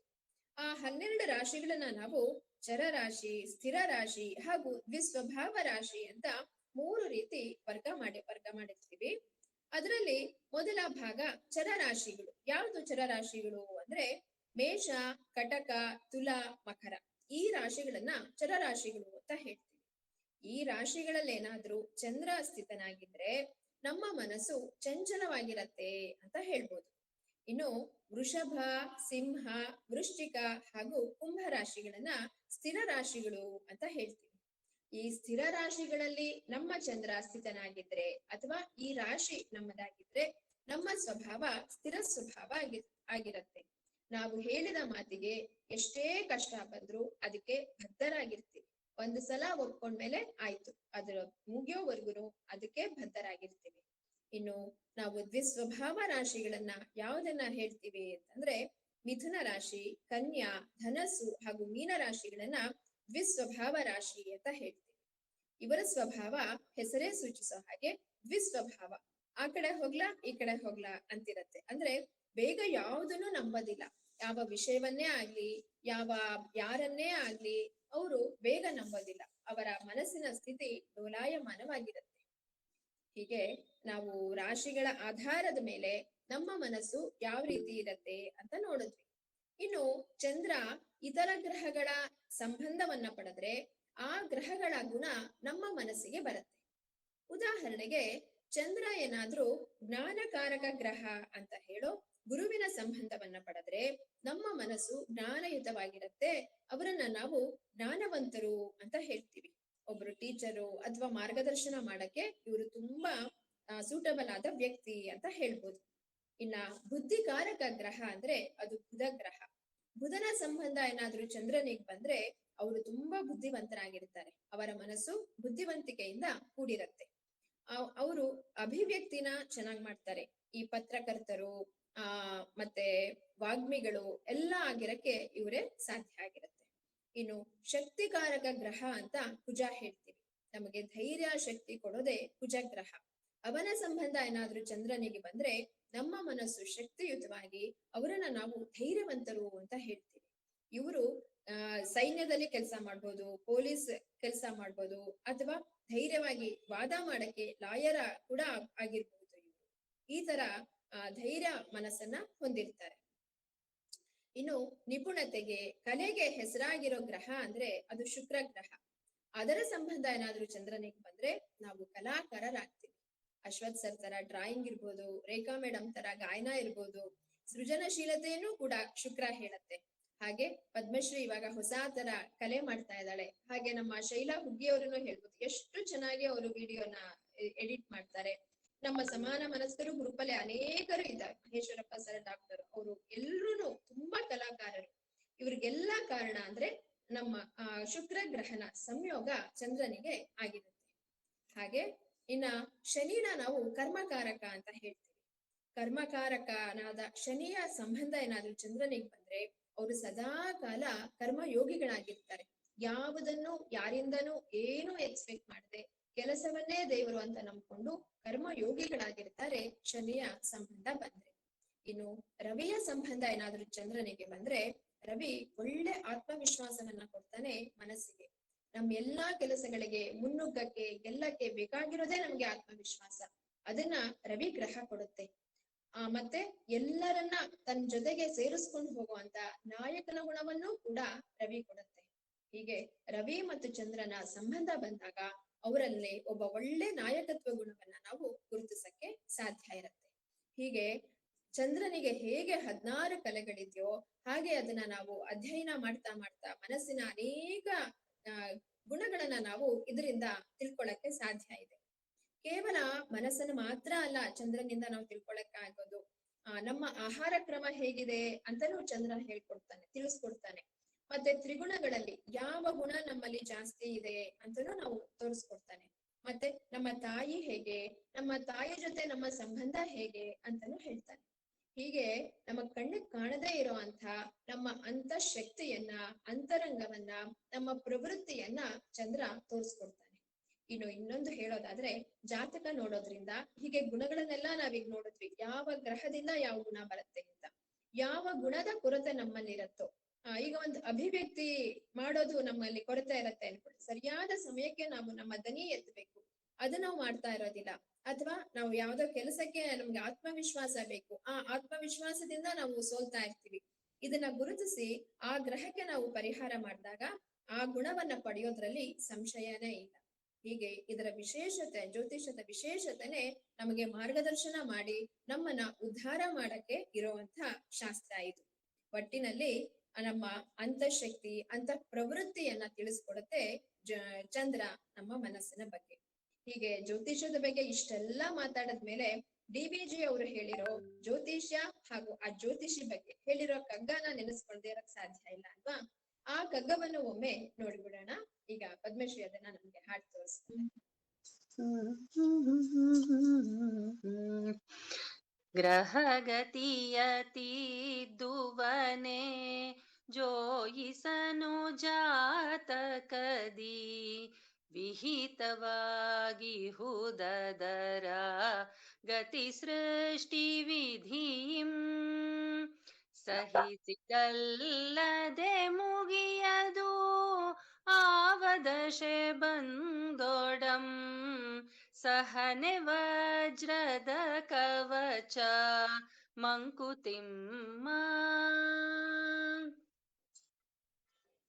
ಥ್ಯಾಂಕ್ ಯು ಪದ್ಮ, ಪೂರ್ತಿ ಸಹಕಾರ ಕೊಟ್ಟು ತುಂಬಾ ಚೆನ್ನಾಗಿ ಹಾಡಿದ್ಯಾ.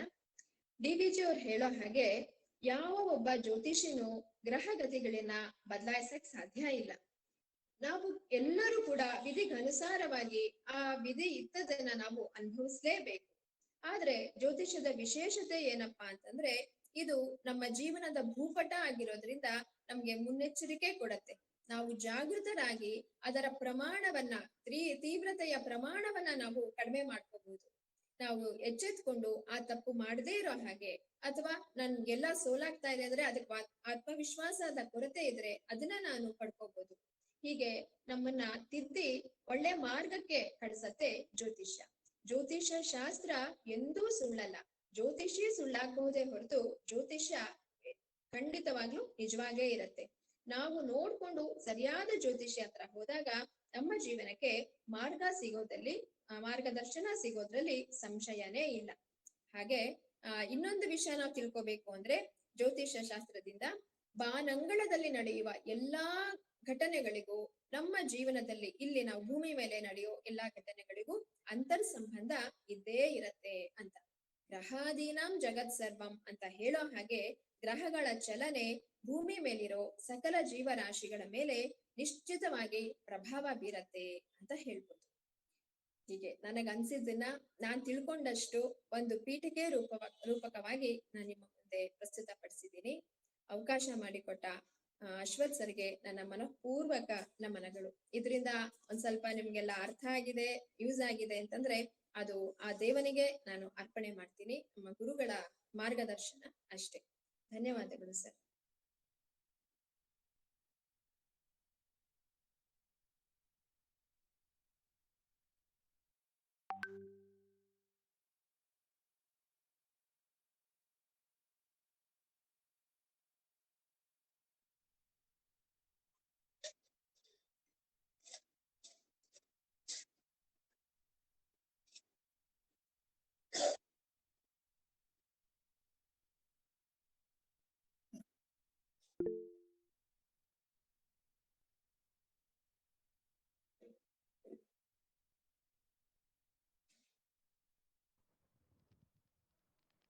ಹಾ ಹಾ ಮೇಡಮ್, ಈಗ ನೀವು ಚಂದ್ರನ ಆ, ಅಂದ್ರೆ ಚಂದ್ರನ ಜೊತೆ ಬೇರೆ ಕೆಟ್ಟ ನಕ್ಷತ್ರ ಅಥವಾ ರಾಶಿ ಇದ್ರೆ ಅವರಿಗೆ ಕಷ್ಟಗಳೇ ತುಂಬಿಕೊಂಡಿರತ್ತೆ ಜೀವನದಲ್ಲಿ ಅಂತ ಹೇಳಿದ್ರಲ್ಲ, ಅದನ್ನ ನಾವು ಚೇಂಜ್ ಮಾಡ್ಕೊಳಕ್ ಸಾಧ್ಯನೇ ಇಲ್ಲ? ಇಲ್ಲ ಇಲ್ಲ ಇಲ್ಲ ಮೇಡಮ್, ಆಗತ್ತೆ. ಅದಕ್ಕೆ ಹೇಳಿದ್ದು ಮಾರ್ಗದರ್ಶನ ಮಾಡುತ್ತೆ. ಏನಿದ್ರು ನಾವು ತಿದ್ಕೋಬಹುದು. ಈಗ ಕೆಟ್ಟ ನಕ್ಷತ್ರ ಅಂತ ಹಂಗಲ್ಲ. ಹೆಂಗೆ ಅಂದ್ರೆ 6ನೇ ಭಾವ 8ನೇ ಭಾವದಲ್ಲಿ ಚಂದ್ರ ಏನಾದ್ರು ಸ್ಥಿತನಾಗಿದ್ರೆ ನಮ್ಮ ಮನಸ್ಸು ಸದಾ ಕಾಲ ಟೆನ್ಷನ್ ಆಗಿರತ್ತೆ ಅಂತ ನಾವ್ ಈಸಿಯಾಗಿ ಹೇಳ್ಬೋದು. ಆಗ ಅವ್ರಿಗೆ ಚಂದ್ರನಿಗೆ ಪರಿಹಾರ ಹೇಳ್ತೀವಿ. ಚಂದ್ರನ ಸ್ತೋತ್ರ ಹೇಳ್ಕೊಡೋದು, ಅಂದ್ರೆ ಶಿವನಿಗೆ ಅಭಿಷೇಕ ಮಾಡ್ಸೋದು, ಅವರ ನಕ್ಷತ್ರ ಇದ್ದಿನ ದೇವಸ್ಥಾನದಲ್ಲಿ ಅಭಿಷೇಕಕ್ಕೆ ಈಶ್ವರನ್ ಕೊಡ್ಬೋದು, ಸ್ಫಟಿಕ ಮಣೆ ಧಾರಣೆ ಮಾಡ್ಬೋದು, ಅಥವಾ ಧಾನ್ಯ ದಲ್ಲಿ ಬಂದಾಗ ಅಕ್ಕಿನ ನಾವು ಸೋಮವಾರ ದಾನ ಮಾಡ್ಬೋದು. ಹೀಗೆ ಅನೇಕ ರೀತಿ ಪರಿಹಾರಗಳಿದೆ ಮೇಡಮ್. ನಮ್ಗೆ ಯಾವ್ದು ಅನುಕೂಲ ಆಗತ್ತೋ ಅದನ್ನ ಮಾಡಿದಾಗ ಖಂಡಿತವಾಗ್ಲೂ ಅದ್ರ ಪ್ರಮಾಣ ಕಡಿಮೆ ಆಗತ್ತೆ, ಅದರಿಂದ ನಾವು ಹೊರಗಡೆ ಬರ್ತೀವಿ. ಹಾ, ಹಂಗೆ ನೀವು ಅದು ಹೇಳಿದ್ರಲ್ಲ, ಅದು ಸ್ಥಿರ ರಾಶಿ, ಆಮೇಲೆ ಅದು ಕನ್ಯಾ ರಾಶಿ, ಅದ್ ಯಾವ್ದೋ ಹೇಳ್ತಂತ ಡೈಲಮದಲ್ಲಿ ಇರತ್ತೆ ಅಂತ ಹೇಳಿದ್ರಿ. ಸೊ ಸೇಮ್ ಕೇಸ್ ಇದಕ್ಕೂನು ಚೇಂಜ್ ಮಾಡ್ಕೊಳಕ್ಕೆ ಚಾನ್ಸಸ್ ಇರತ್ತೆ? ಇದೆ ಇದೆ ಇದೆ. ನಾವ್ ಯಾವಾಗ ನಂಗೆ ನನ್ನ ಮನಸ್ಸಿನ ದುರ್ಬಲತೆ ಏನು ಅಂತ ಕೊಡ್ತಾ ಇದೆ ಅಲ್ವಾ ಮೇಡಮ್, ಈಗ ಅವಾಗ ಇಲ್ಲ ನಾನ್ ಹಿಂಗ್ ಮಾಡ್ಬಾರ್ದು, ನಾನ್ ಸರಿಯಾಗಿ ಡಿಸಿಷನ್ ತಗೋಬೇಕು ಅಂತ ನಾವೇ ಮನ್ಸಿಗೆ ಅನ್ಕೊಂಡು ನಾವು ಸರಿಯಾಗಿ ವಿವೇಕಯುತವಾಗಿ ನಾವು ಯೋಚನೆ ಮಾಡಿದಾಗ ಗೊತ್ತಾಗತ್ತೆ. ಅದಕ್ಕೆ ಮುಂಚೆ ನಮಗ್ ಗೊತ್ತಿರೋದಿಲ್ಲ, ನನ್ ಮನಸ್ಸು ಹಿಂಗಿದ್ಯಾ ಅಂತ ನಮ್ಗೆ ಗೊತ್ತಿರಲ್ಲ.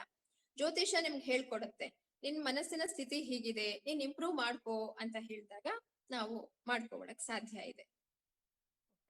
ನೀವ್ ಇದನ್ನ ಸಂಸ್ಕೃತದಲ್ಲಿ ಓದಿದ್ರೆ ಇಂಗ್ಲಿಷ್ ಅಲ್ಲಿ ಓದಿದ್ರೆ? ಕನ್ನಡದಲ್ಲೇ ಓದ್ತೆ ಮೇಡಮ್ ನಾನು. ಕನ್ನಡದಲ್ಲೇ ಓದಿದ್ರೆ.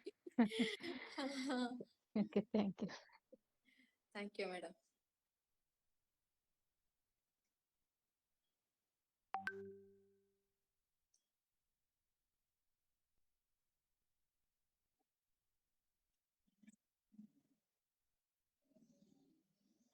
ನಮಸ್ಕಾರ ಸರ್. ನಮಸ್ಕಾರ. ಬರ್ತಿ ಮೇಡಮ್. ನಮಸ್ಕಾರ ಮೇಡಮ್. ನಮಸ್ತೆ ಮೇಡಮ್, ಹೇಳಿ. ಏನಿಲ್ಲ, ಒಂದು ಪ್ರಶ್ನೆ ಏನಂದ್ರೆ, ಇದನ್ನ ನಾವು ಕಲಿಬಹುದಾ ಅಂತ. ಖಂಡಿತ ಖಂಡಿತ ಕಲಿಬಹುದು, ಕಲೀರಿ. ನಮ್ಮನ್ನ ನಾವೇ ತಿದ್ಕೋಬಹುದು. ನಾವ್ ಬೇರೆಯವ್ರಿಗೆ ಯಾರಿಗೂ ಹೇಳಿ ದುಡ್ಡು ಸಂಪಾದನೆ ಮಾಡೋದ್ ಖಂಡಿತ ಬೇಡ. ನಮ್ ಸಂಸಾರನ ನಮ್ಮನ್ನ ನಾವು ತಿಳ್ಕೊಬಹುದು. ನಮ್ಮನ್ನ ಅಧ್ಯಾತ್ಮ ಮಾರ್ಗದಲ್ಲಿ ನಡೆಯಕ್ಕೆ ತ್ರಿತಾಪಗಳು ನಮ್ಗೆ ಅಡ್ಡಿ ಆಗಿರುತ್ತೆ. ಅದನ್ನ ನಾವು ನಮ್ಮ ದೋಷಗಳನ್ನ ನಾವೇ ಸರಿಪಡಿಸ್ಕೋಬಹುದು. ಇದನ್ನ ಹೆಂಗೆ ಅಂತ ಹೆಂಗ್ ತಿಳ್ಕೊಬೇಕು ಮೇಡಮ್? ಎಲ್ಲಿ ಕಲಿಬಹುದು, ಹೇಗ್ ಕಲಿಬಹುದು, ಅವೆಲ್ಲ ಹೇಗೆ ತಿಳಿಬೇಕಲ್ಲ ಮೇಡಮ್? ತುಂಬಾ ಇದೆ ಮೇಡಮ್. ಈಗ ನೀವು ಬೆಂಗಳೂರಲ್ಲಿ ಇದ್ರಂತೂ ಸಂಸ್ಕೃತ ಯೂನಿವರ್ಸಿಟಿ ಚಾಮರಾಜಪೇಟೆ ಕನ್ನಡ ಸಾಹಿತ್ಯ ಪರಿಷತ್ ಎದುರುಗಡೆ ಇದೆಯಲ್ಲ, ಅಲ್ಲಿ ಡಿಪ್ಲೊಮಾ ಕೋರ್ಸ್ಗಳು ಕಟ್ಟಿಸ್ತಾರೆ. ಬೇರೆ ಇನ್ಸ್ಟಿಟ್ಯೂಟ್ಗಳು ಬೇಕಾದಷ್ಟಿದೆ, ಎಲ್ಲಾದ್ರೂ ಕಲಿಬಹುದು. ಇದು ಆನ್ಲೈನ್ ಇರುತ್ತೆ ಇಲ್ಲ ಹೋಗಿ ಅಲ್ಲಿ ಕ್ಲಾಸಸ್ ಅಟೆಂಡ್ ಮಾಡ್ಬೇಕು ಮೇಡಮ್? ಶುರುವಿನಲ್ಲೇ ಕ್ಲಾಸ್ ಅಟೆಂಡ್ ಮಾಡ್ಬೇಕು ನೀವು. ಇದು ಸಂಸ್ಕೃತ ಯೂನಿವರ್ಸಿಟಿಲಿ ಕ್ಲಾಸಸ್ ನಡೆಸ್ತಾರೆ, ತುಂಬಾ ಚೆನ್ನಾಗಿದೆ ಅಂತ ಹೇಳ್ತಾರೆ, ಬುಕ್ಸ್ ಕೊಟ್ಟು ಎಲ್ಲಾ ಮಾಡ್ತಾರೆ. ಅಲ್ಲಿ ವಿಚಾರಿಸಿ. ಶುರುವಿನಲ್ಲಿ ನಾವು ಎದುರುಗಡೆ ಕಲ್ತ್ರೇನೆ ಆಮೇಲೆ ಆನ್ಲೈನ್ ಅಲ್ಲಿ ಅರ್ಥ ಮಾಡ್ಕೊಳಕ್ ಆಗತ್ತೆ. Okay madam, thank you very much madam. Thank you, thank you.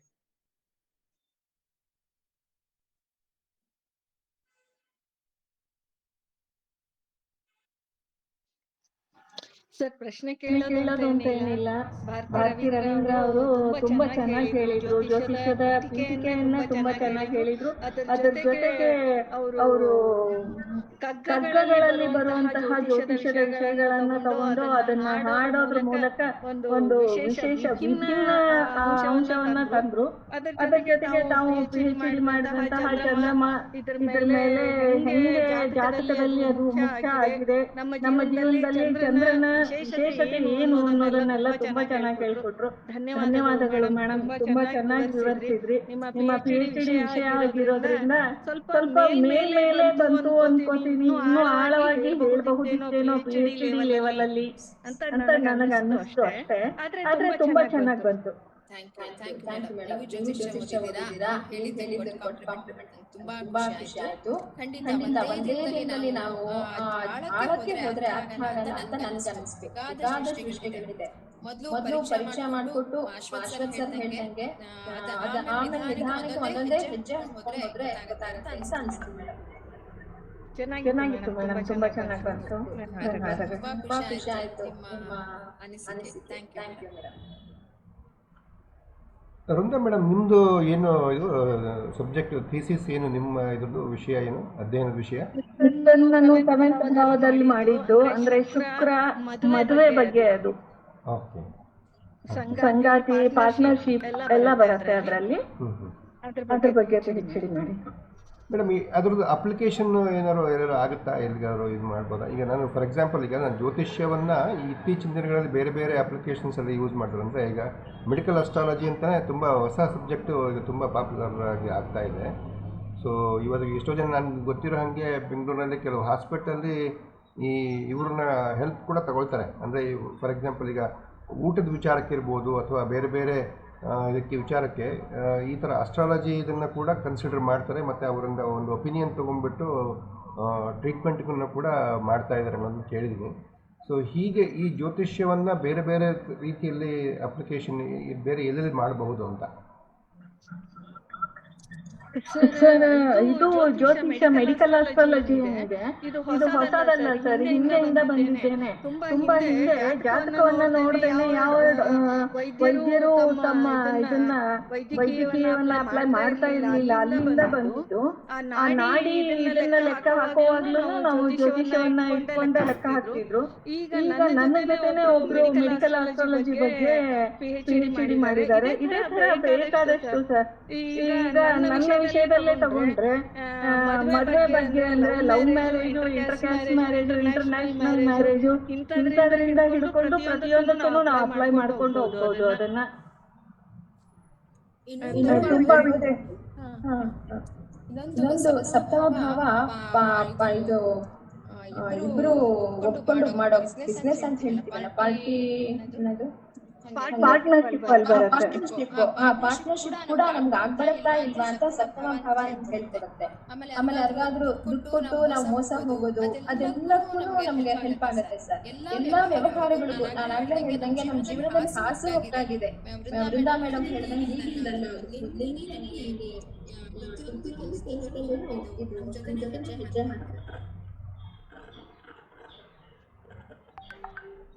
Okay okay madam. Padmashri madam, ನೀವು ಹ್ಯಾಂಡ್ ರೈಸ್ ಮಾಡಿದಿರಿ, ನಿಮ್ಮ ಪ್ರಶ್ನೆ ನಮಸ್ತೆ. ಸೊ ಇವಾಗ ಇವ್ರು ಹೇಳಿದ್ರಲ್ವಾ ನೀವು ಮೆಡಿಕಲ್ ಅಸ್ಟ್ರಾಲಜಿ ಅಂತ, ಅವಾಗ ನನಗೆ ಒಂದು ವಿಷಯ ಜ್ಞಾಪಕಕ್ಕೆ ಬಂತು. ನನ್ನ ಮಗನ್ಗೆ ಅವನು ಇತ್ತೀಚೆಗೆ ಅವ್ನಿಗೆ 23 ವರ್ಷ ದೇವರ ನಾಮದ ಶ್ಲೋಕಗಳನ್ನೆಲ್ಲ ಕಲ್ತ್ಕೊಳ್ಬೇಕು ಅಂತ ಹೇಳಿ ಒಬ್ರು ಗುರುಗಳ ಹತ್ರ, ಅಂದ್ರೆ ವಿದ್ಯಾಪೀಠದಲ್ಲಿ ಎಷ್ಟೋ ವರ್ಷಗಳ ಅಧ್ಯಯನ ಮಾಡಿದಂತ ಒಬ್ರು ಗುರುಗಳನ್ನ ಕೇಳಿದಾಗ ಅವರು ಕೇಳ್ಕೊಂಡ್ರು ಒಂದು ಜಾತಕ ಕಳಿಸಿ ಅಂತ. ಅಂದ್ರೆ ಅವ್ರ ಸ್ವಭಾವಕ್ಕೆ ಅನುಗುಣವಾಗಿ ನಾನು ಅವ್ರಿಗೆ ಹೇಳ್ಕೊಡ್ಬೋದು. ಕೆಲವೊಬ್ರು ಏಕಸಂಧಿಗ್ರಾಹಿಗಳಿರ್ಬೋದು, ಕೆಲವೊಬ್ರಿಗೆ ಭಾರತಿ ಹೇಳಿದ ಹಾಗೇನೆ ಹಾಡಿನ ಮೂಲಕ ಹೇಳಿದ್ರೆ ಗೊತ್ತಾಗ್ಬೋದು. ಬೇರೆ ಬೇರೆ ತರದ ಇಂಟೆಲಿಜೆನ್ಸ್ ಇರುತ್ತೆ, ನಾವೇನ್ ಹೇಳ್ತೀವಲ್ವಾ ಆಡಿಟರಿ ಇಂಟೆಲಿಜೆನ್ಸ್, ಕೈನೆಸ್ಥೆಟಿಕ್ ಇಂಟೆಲಿಜೆನ್ಸ್, ಆ ತರದ್ದೆಲ್ಲ ಅದನ್ನ ನೋಡ್ಕೊಂಡು ನಮ್ಗೆ ಹೇಳ್ಕೊಡಕ್ ಅನುಕೂಲ ಆಗುತ್ತೆ ಹೇಳಿ ಅವರು ಜಾತಕ ಕಳಿಸಿ ಅಂತ ಹೇಳಿದ್ರು. ಅದು ಜ್ಞಾಪಕಕ್ಕೆ ಬಂದಿದೆ ನನಗೆ, ಅದೊಂದು ಹಂಚ್ಕೊಳ್ಳೋಣ ಅಂತ ಅನ್ಕೊಂಡೆ.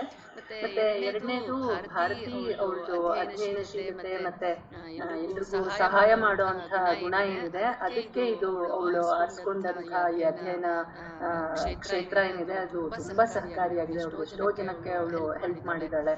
ಅದನ್ನ ನಾನು ನೋಡಿದ್ದೀನಿ, ಎಷ್ಟು ವರ್ಷಗಳಿಂದ ಅವ್ರದ್ದು ಪರಿಚಯ ಇದೆ ನಂಗೆ. ಅದು ಒಂದು ವಿಷಯ ಹಂಚ್ಕೊಳ್ಳೋಣ ಅನ್ಕೊಂಡೆ. ಪ್ಲಸ್ ಇವತ್ತಿನ ಕಾರ್ಯಕ್ರಮಕ್ಕೆ ಅವಳು ತುಂಬಾ ಸ್ಪೆಷಲ್ ಆಗಿ ಡಿಸೈನ್ ಮಾಡಿ ನನಗೆ ಹಾಡೋದಕ್ಕೆ ಅವಕಾಶ ಕೊಟ್ಲು. ಸೊ ಅದಕ್ಕೂ ತುಂಬಾ ಧನ್ಯವಾದಗಳು ಅವಳಿಗೆ. Thank you so much. Venkatesh Murthy ಅವರು ಸರ್, ನಿಮ್ಮದು ಪ್ರಶ್ನೆ ಕೇಳ್ಬೋದು. ಹಾಗೆ ಡಾಕ್ಟರ್ ರವಿಕುಮಾರ್ ಸರ್ ಇದ್ದಾರೆ. ನಮಸ್ತೆ. ನಮಸ್ತೆ ನಮಸ್ತೆ ಸರ್, ಪ್ರಶ್ನೆ ಕೇಳಿ.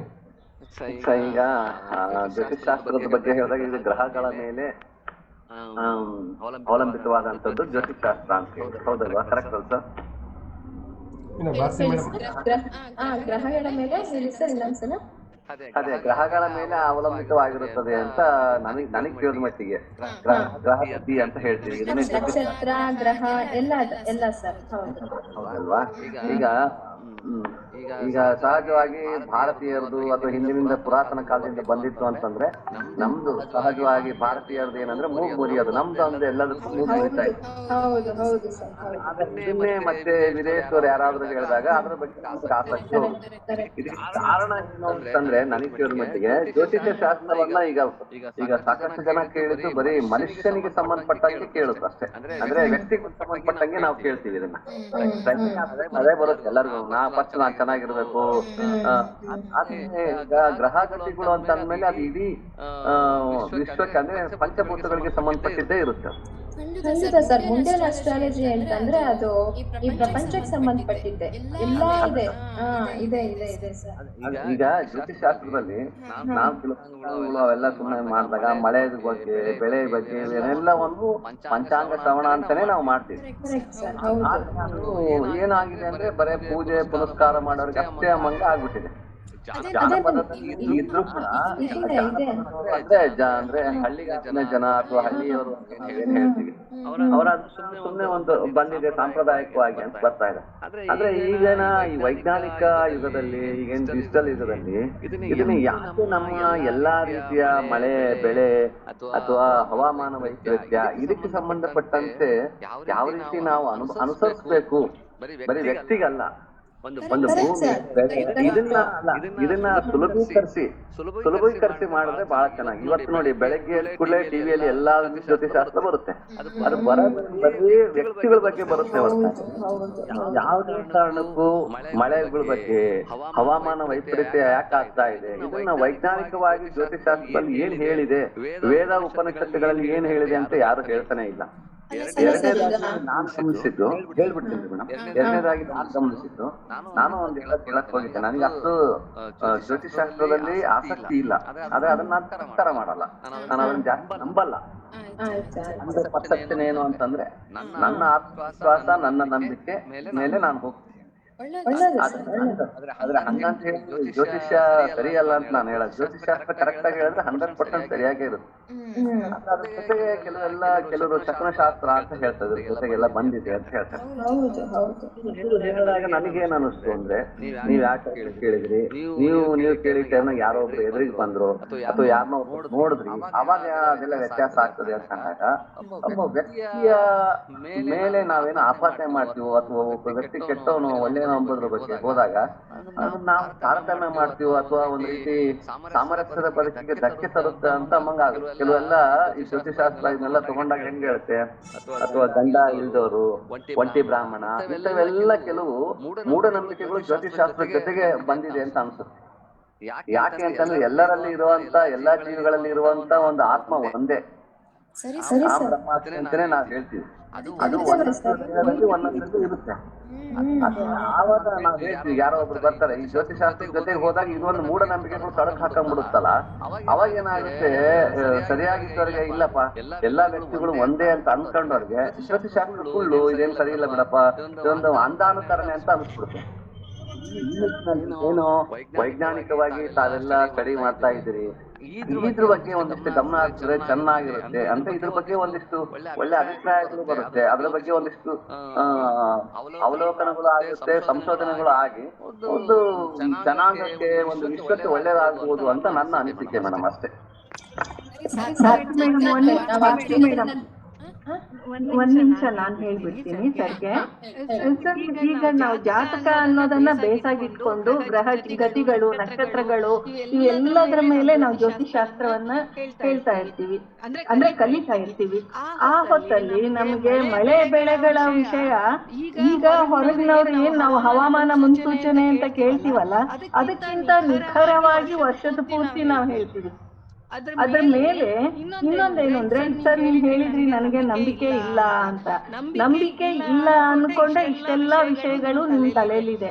ಆದ್ರೆ ನೀವು ಅದನ್ನ ತಿಳ್ಕೊಂಡು ಅಥವಾ ನಂಬಿಕೆ ಇಟ್ಕೊಂಡು ಮಾಡಿದ್ರೆ ಇದ್ರಲ್ಲಿರೋ ಕೆಲವೊಂದು ಡೌಟ್ಗಳಾದ್ರೂ ನಿಮ್ಗೆ ಕ್ಲಿಯರ್ ಆಗಿರ್ತಿತ್ತು ಅಂತ ನನ್ಗನ್ಸತ್ತೆ. ಮುಖ್ಯವಾಗಿ ನಮ್ಗೆ ಏನು ಅಂದ್ರೆ, ಯಾವುದೇ ಒಂದು ಕ್ರಿಯೆ 10% ಆಗಿರತ್ತೆ ನಮ್ ಲೈಫ್ ಅಲ್ಲಿ, ನಾವು ಅದ್ರ ಮೇಲೆ ಯಾವ ರೀತಿ ಪ್ರತಿಕ್ರಿಯೆಯನ್ನ ತೋರ್ತೀವೋ ಅದು 90% ನಮ್ ಲೈಫ್ ಅನ್ನ ಲೀಡ್ ಮಾಡತ್ತೆ. ಈ ಜಾತಕ ಅನ್ನೋದು, ನೋಡಪ್ಪ ಮನುಷ್ಯ ನೀನು ಹುಟ್ಟಿದಾಗ ಹಿಂಗಿತ್ತು, ನಿನ್ ಲೈಫಲ್ಲಿ ಹಿಂಗಿಂಗ್ ಬರತ್ತೆ 10% ಹಿಂಗಾಗತ್ತೆ ಅನ್ನೋದನ್ನ ತೋರ್ಸತ್ತೆ. ಇದ್ರ ಮೇಲೆ ನಾವು 90% ಏನ್ ಹೇಳ್ತೀವಲ್ಲ ಅದ್ ನಮ್ಮ ಪ್ರತಿಕ್ರಿಯೆ ಮೇಲೆ ನಮ್ ಜೀವನ ನಿಂತಿರತ್ತೆ. ಅದೇ ರೀತಿ ಇನ್ನೊಂದು, ನೀವು ಎಲ್ಲಾ ದೇಶಗಳಿಗೆ ಇದಕ್ಕೆ ಹೋಲಿಸ್ಕೋಬಹುದು ಅಂತ ಹೇಳಿದ್ರಲ್ಲ, ನಮ್ಮ ಭಾರತ ದೇಶದ ಸ್ವತಂತ್ರವನ್ನ ನಾವು ಜ್ಯೋತಿಷ್ಯ ಇದನ್ ಮಾಡ್ಕೊಂಡು ನಮ್ಮ ದೇಶದ ಗ್ರಹಗತಿಯ ಮೇಲೆ ಅವತ್ತು ಸಿಂಹರ ಲಗ್ನದಲ್ಲಿ ಇದ್ದಾಗ ನಾವು ಸ್ವಾತಂತ್ರ್ಯವನ್ನ ತಗೊಂಡಿದೀವಿ. ಅದೆಲ್ಲ ಹಿನ್ನೆಲೆ ಇದೆ ಸರ್. ಬಟ್ ನಾವು ನಮ್ಮವ್ರನ್ನ ಮರ್ತು ಬಿಟ್ಟಿರೋದ್ರಿಂದ ಇಷ್ಟೆಲ್ಲ ಆಗಿದೆ ಅಂತ. ಮೇಡಮ್ ನೀವೇ ಕಂಟಿನ್ಯೂ ಮಾಡಿ. ಸಾರಿ ನಾನು ಇಂಟ್ರಪ್ಟ್ ಮಾಡಿದೆ ಅನ್ಸತ್ತೆ.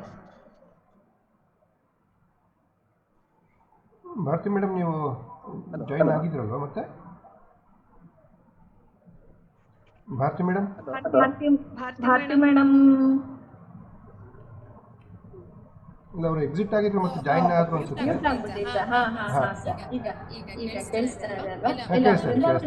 ತುಂಬಾ ಒಳ್ಳೇದಾಯ್ತು ನೀವು ಹೇಳಿದ್ದು. ನಾನೀಗ ಅದೇ ಹೇಳಕ್ ಹೊರಟೆ ನೀವು ಹೇಳ್ದಂಗೆನೆ. ಆ ಶಾಸ್ತ್ರದಲ್ಲಿ ನಾವು ಪಾಡಕ್ ಹೋದಾಗ ನಮ್ಗೆಲ್ಲ ಗೊತ್ತಾಗತ್ತೆ, ಇಲ್ಲದೆ ಇದ್ದಾಗ ಏನೂ ನಡೀತಿರಲ್ಲ ಅನ್ಕೋತೀವಿ. ಈಗೆಲ್ಲ ಬೆಂಕಿ ಅವಘಡಗಳು ಏನಾಗ್ತಾ ಇದೆ, ಅದಕ್ಕೆ ಶನಿ ಕುಜನ ಸಂಯೋಗನೇ ಕಾರಣ. ಹಾಗೆ ಏನಾಗತ್ತೋ ಗ್ರಹಗಳಲ್ಲಿ ಬಾನಲ್ಲಿ ಅದರದ್ದು ನಾವು ಇಲ್ಲಿ ಅನುಭವಿಸ್ತೀವಿ ಸರ್. ಬರೀ ವ್ಯಕ್ತಿಗತವಾಗಿ ಖಂಡಿತ ಇಲ್ಲ.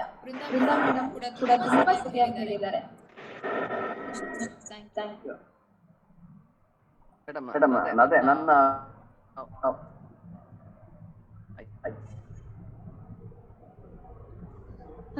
ಕೇಳ್ತಾ ಇಲ್ಲ ಸರ್, ಹೇಳಿ. ನಿಮ್ದು ಬ್ರೇಕ್ ಆಗ್ತಾ ಇದೆ, ವಾಯ್ಸ್ ಬ್ರೇಕ್ ಆಗ್ತಾ ಇದೆ. ವೆಂಕಟೇಶ್ ಸರ್,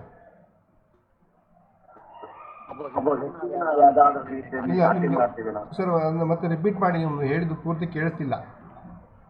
ಈಗ ಶಕುನಶಾಸ್ತ್ರ ಅಂತ ಜ್ಯೋತಿಷಾಸ್ತ್ರದ ಜೊತೆಗೆ ಶಕುನಶಾಸ್ತ್ರವನ್ನು ಅಂತ ಹೇಳ್ತಾರೆ. ಸಹಜವಾಗಿ ಜ್ಯೋತಿಷಿಗಳ ಹತ್ರ ಹೋದಾಗ ನಾವು ಪೂರ್ತಿ ಡೀಟೇಲ್ ಆಗಿ ಕೇಳಿದಾಗ ಏನ್ ಹೇಳ್ತಾರೆ ಸರ್ ಅಂದ್ರೆ, ನೀವು ಯಾವ ಸಮಯದಲ್ಲಿ ಕೇಳಿದ್ರಿ ಅಥವಾ ನೀವು ಕೇಳೋ ಟೈಮ್ ಒಳಗೆ ಯಾರೋ ಒಬ್ರು ಎದುರಿಗೆ ಬಂದ್ರು, ಹಿಂಗೆ ಕೂಡ ಕೆಲವರು ತಳಕ್ ಹಾಕ್ತಾರೆ.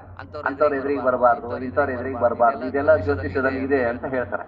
ಈಗ ನಾವ್ ಹೇಳಿದಾಗ ಒಬ್ಬ ವ್ಯಕ್ತಿಯನ್ನಾಗ್ಲಿ ಅಥವಾ ಹೇಳಿದ್ನಲ್ಲ, ಒಬ್ಬ ಗಂಡ ಇಲ್ದವ್ರು ಬರಬಾರ್ದು, ಒಂಟಿ ಬ್ರಾಹ್ಮಣ ಬರಬಾರ್ದು, ಇಂಥವೆಲ್ಲವನ್ನು ಅದ್ರ ಜೊತೆ ತಳಕ್ ಹಾಕ್ತಾರೆ. ಎಂತದ ವ್ಯಕ್ತಿ ಬಂದಾಗ ಇದು ನಿಮ್ಗೆ ಸರಿ ಹೋಗ್ಲಿಲ್ಲ ಅಂತ ಅಂದಾಗ ನಾವೊಂದು ಜೀವಿಯನ್ನ ನಾವು ದೂಷಣೆ ಮಾಡ್ತೀವೇನೋ ಅಂತ ಅನ್ಸುತ್ತೆ ಅವ್ರ ಆ ಮೂಲಕ. ಜ್ಯೋತಿಷ್ಯ ಹತ್ರ ಹೋಗಿ ಸರ್, ನೀವು ಅಷ್ಟೇ ನೀವು ಆಯ್ಕೆ ಮಾಡ್ಕೊಳ್ಳೋದ್ರಲ್ಲಿ ಇದೆ. ಒಳ್ಳೆ ಡಾಕ್ಟರ್ ಹತ್ರ ನಾವು ಹೇಗೆ ಹೋಗ್ಬೇಕು ಅಂತೀವೋ ಅಷ್ಟೇ. ಅಲ್ಲ ಮೇಡಮ್, ಈಗ ಶಕುನಶಾಸ್ತ್ರ ಜ್ಯೋತಿಷ್ ಶಾಸ್ತ್ರದ ಜೊತೆಗೆ ತಳಕ್ ಹಾಕೊಂಡಿದೀಯಾ? ಶಕುನಶಾಸ್ತ್ರನೂ ಇದೆ, ಎಲ್ಲ ಇದೆ. ನಿಮ್ಗೆ ಸರಿ ಹೋಗ್ಲಿಲ್ವಾ ನೀವು ಬಿಟ್ಟು ಹಾಕಿ ಅಷ್ಟೇ. ಸಮಾಜಕ್ಕೆ ರಾಂಗ್ ಇನ್ಫಾರ್ಮೇಶನ್ ಹೋಗುತ್ತೆ ಅಂತ ನಂದು ಅಭಿಪ್ರಾಯ. ಸರ್ ಅಲ್ಲ, ನಾವೀಗ ಶಕುನಶಾಸ್ತ್ರದಲ್ಲಿ ಹೇಳ್ತೀವಿ, ಬೆಳಿಗ್ಗೆ ನಮ್ಗೆ ಯಾವುದೇ ಒಂದು ಪ್ರಶ್ನೆಯನ್ನ ಕೇಳಿದಾಗ ಒಳ್ಳೇದಾಗತ್ತೆ. ನಾವು ಮಠ ಮಧ್ಯಾಹ್ನದಲ್ಲಿ ಯಾವುದೋ ಒಂದು ಪ್ರಶ್ನೆ ಕೇಳೋದಕ್ಕೆ ಅಂತ ಹೋದ್ರೆ ಅದು ಒಳ್ಳೇದಲ್ಲ ಅಂತ. ಅದು ನಮ್ಮ ಮೆಂಟಾಲಿಟಿಯನ್ನ ತೋರಿಸುತ್ತೆ. ಏನು ಅಂದ್ರೆ, ಬೆಳಿಗ್ಗೆಯಿಂದ ಏನು ಮಾಡದೆ ನಾವು ಆಲಸ್ಯತನ ತುಂಬಿಕೊಂಡು ಯಾವಾಗ್ಲೂ ಆ ಕೆಲ್ಸಕ್ಕೆ ಮಾಡೋದಕ್ಕೆ ಹೋದ್ರೆ ಅದು ಆಗದೆ ಇರೋ ಕೆಲಸ ಅನ್ನೋದನ್ನ ಸೂಚನೆ ಮಾಡುತ್ತೆ. ಈಗ ನೀವು ವಿಧವೆಯರು ಅಂತ ಹೇಳಿದ್ರಿ, ವಿಧವೆಯರು ಅಂತ ನಾವು ಎಲ್ಲೂ ಜ್ಯೋತಿಷಾಸ್ತ್ರದಲ್ಲಾಗ್ಲಿ ಅಥವಾ ಅವ್ರ ಬಗ್ಗೆ ಅಮಂಗಲ ಅಂತ ಬಂದೇ ಇಲ್ಲ. ಇದು ಮಧ್ಯದಲ್ಲಿ ಸೇರ್ಕೊಂಡಿದ್ದು. ಅದ್ರ ಮೇಲೆ ಇನ್ನೊಂದೇನು ಅಂದ್ರೆ, ಅವರು ತುಂಬಾ ಕಷ್ಟ ಪಡ್ತಾರೆ. ಯಾಕೆ ಅಂದ್ರೆ ಅವ್ರಿಗೆ ಕಂಪನಿಯನ್ ಜೊತೆಗಿಲ್ಲ, ಸಿಂಗಲ್ ಇರ್ತಾರೆ. ಅಂತಹ ಕಷ್ಟ ನಮ್ಮ ಪರಿಸ್ಥಿತಿನೂ ಆಗತ್ತೆ ಈ ಕೆಲಸದಲ್ಲಿ ಅನ್ನೋ ಕಲ್ಪನೆ ಮಧ್ಯದಲ್ಲಿ ಎಲ್ಲೋ ಸೇರ್ಕೊಂಡಿರ್ಬೇಕಷ್ಟೇ. 90% ಅದ್ರಲ್ಲಿ ಬೇಸಿಕಲಿ ನಮ್ಮ ವೈಜ್ಞಾನಿಕ ಗುಣಗಳೇ ಇದೆ ಸರ್. ಮಧ್ಯದಲ್ಲಿ ಯಾರೋ ಏನೋ ತಮಗೆ ಪೂರ್ತಿಯಾಗಿ ಅಧ್ಯಯನ ಮಾಡದೇ ಇದ್ದವರು ಹೇಳಿರೋದನ್ನ ನಾವು ನಂಬ್ತಾ ಇದ್ದೀವಿ. ಅದಕ್ಕಾಗಿನೇ ಜ್ಯೋತಿಷಾಸ್ತ್ರ ಸುಳ್ಳು ಅನ್ನೋ ಹಂಗೆ ತುಂಬಾ ಜನರಿಗೆ ಇಂಟರ್ಪ್ರಿಟ್ ಆಗ್ತಾ ಇದೆ.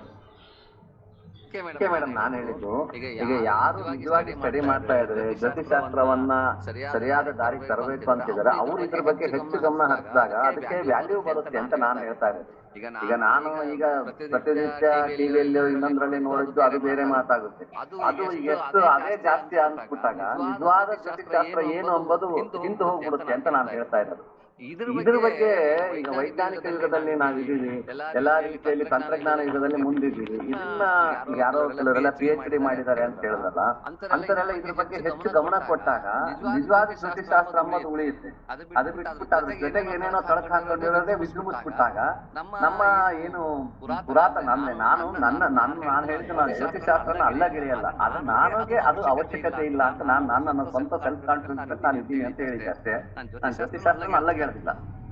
ಆದ್ರೆ ನಿಜವಾದ ಜ್ಯೋತಿಷಾಸ್ತ್ರವನ್ನ ಜಾರಿಗೆ ತಂದ್ರೆ, ಪ್ರಚಲನೆಗೆ ತಂದಾಗ ಇದ್ರ ಬಗ್ಗೆ ಇರೋಂತ ಕಲ್ಪನೆಗಳು ದೂರ ಆಗುತ್ತೆ. ಈಗ ಯಾರೋ ಅರ್ಧಂಬರ್ಧ ಕಲ್ತ್ಬಿಟ್ಟು ಇಡೀ ಜ್ಯೋತಿಷಾಸ್ತ್ರದ ಈಗ ಸಹಜವಾಗಿ ಸಿಗೋರು ಅವರೇ.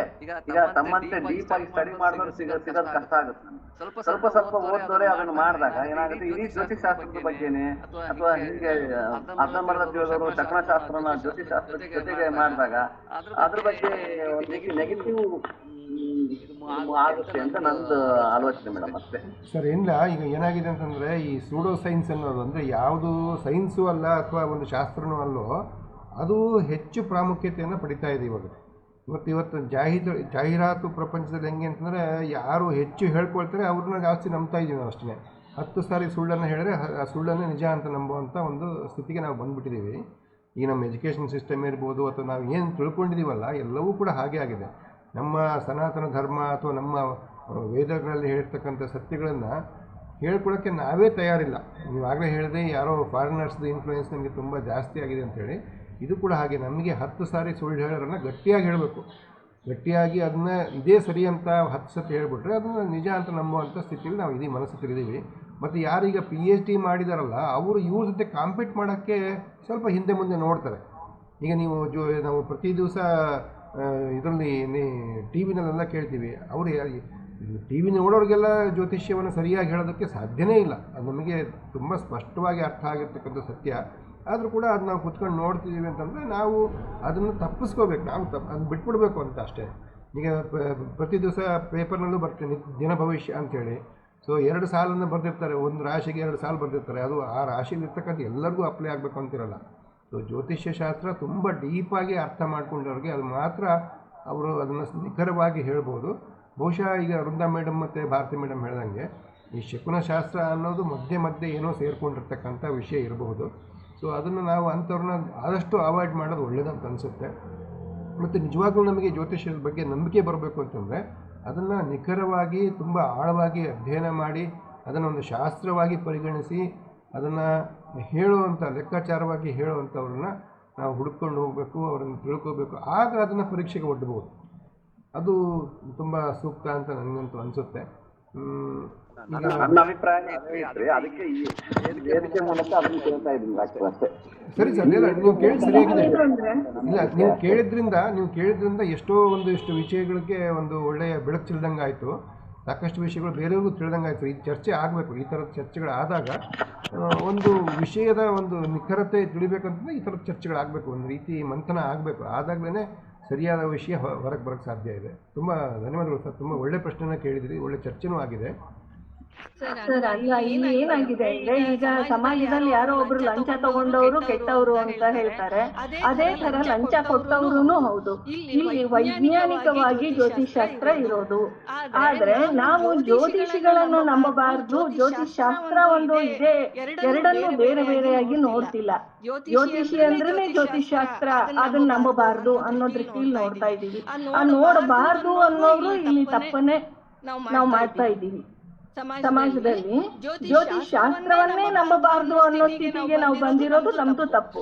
ಅಲ್ಲೇನೋ ಇರ್ಬೇಕು, ಇಷ್ಟು ವರ್ಷ ನಮ್ಮ ಹಿರಿಯರು ಜ್ಞಾನವನ್ನ ಕಟ್ಟಿ ಇಟ್ಟಿದ್ದಾರೆ ಅಂದ್ರೆ ಅಲ್ಲೇನೋ ವಿಶೇಷವಾದದ್ದು ಇರ್ಬೇಕು, ನಮಗದು ಗೊತ್ತಿಲ್ಲ ಅನ್ನೋ ಕಲ್ಪನೆ ಬಂದ್ರೂ ಎಷ್ಟೋ ನಾವು ಮುಂದುವರಿಯೋದಕ್ಕೆ ಸಾಧ್ಯ ಇದೆ ಸರ್.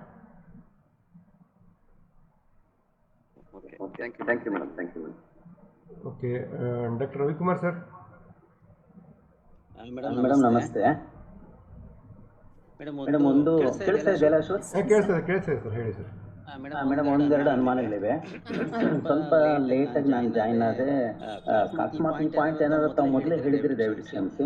ನನಗೇನು ಅನುಮಾನ ಅಂದ್ರೆ ಇದು ಶಾಸ್ತ್ರ ಎಲ್ಲ ಹೇಳೋದೆಲ್ಲ ಲೆಕ್ಕಾಚಾರ ಅಂತ ಆದ್ರೆ ಒಬ್ಬೊಬ್ಬ ಜ್ಯೋತಿಷಿ ಒಬ್ಬೊಬ್ಬರು ಒಂದೊಂದು ಥರ ಇಂಟರ್ಪ್ರಿಟೇಷನ್ ಯಾಕೆ ಮಾಡ್ತಾರೆ? ಉದಾಹರಣೆಗೆ ಈಗ ಮದುವೆನಲ್ಲಿ ನಾವು ಆ ಗುಣಗಳು ನೋಡಕ್ ಹೋದಾಗ ಒಬ್ಬೊಬ್ಬರು ಒಂದೊಂದು ಫಿಗರ್ ಕೊಡ್ತಾರೆ. ಲೆಕ್ಕಾಚಾರ ಆದ್ರೆ ಎಲ್ಲರೂ ಒಂದೇ ಕೊಡ್ಬೇಕಲ್ವಾ ಅನ್ನೋದು ನನ್ನ ಅನುಮಾನ. ಸರ್ ಇದು ಅವರ ಸ್ಥಿತಿಗೆ ಸಂಬಂಧಪಟ್ಟ. ಈಗ ಉದಾಹರಣೆ ಹೇಳ್ಬೇಕಂದ್ರೆ ಒಬ್ರು ಡಾಕ್ಟರ್ ಪ್ರಿಸ್ಕ್ರಿಪ್ಷನ್ ಇನ್ನೊಬ್ರು ಡಾಕ್ಟರ್ ಒಪ್ಕೋತಾರ. ನಾನು ಅಲ್ಲೆಲ್ಲ ಟೆಸ್ಟ್ ಮಾಡ್ಸಿದೀನಿ ಅಂತ ಹೇಳಿ ಇನ್ನೊಬ್ಬ ಡಾಕ್ಟರ್ ಅವ್ರು ಮತ್ತೆ ಟೆಸ್ಟ್ ಮಾಡಿಸ್ತಾರೆ ಬಿಟ್ರೆ ಅವರೇ ಬೇರೆ ತರ ಇಂಟರ್ಪ್ರಿಟ್ ಮಾಡ್ತಾರೆ. ಯಾಕೆ ಒಬ್ಬರು ಡಾಕ್ಟರ್ ಯಾರು ಒಪ್ಕೋತಾರೆ? ಅದೇ ತರ ಅವ್ರ ಮನಸ್ಸಿಗೆ ಅವ್ರ ಎಷ್ಟು ರೀತಿ ಅವರು ಆ ಕಲೆನ ಸಿದ್ಧಿಸ್ಕೊಂಡಿರ್ತಾರೋ ಅದ್ರ ಪ್ರಕಾರ ಪ್ರಿಡಿಕ್ಟ್ ಮಾಡ್ತಾರೆ.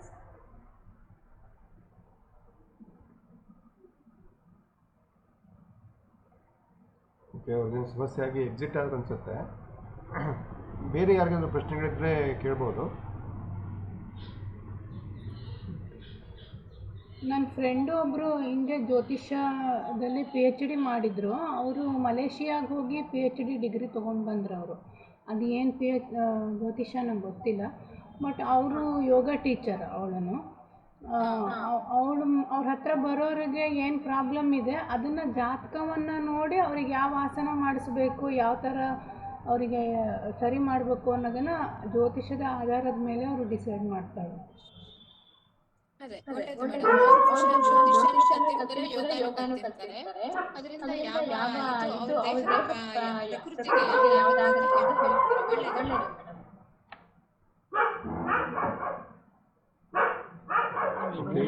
ನಕ್ಷತ್ರ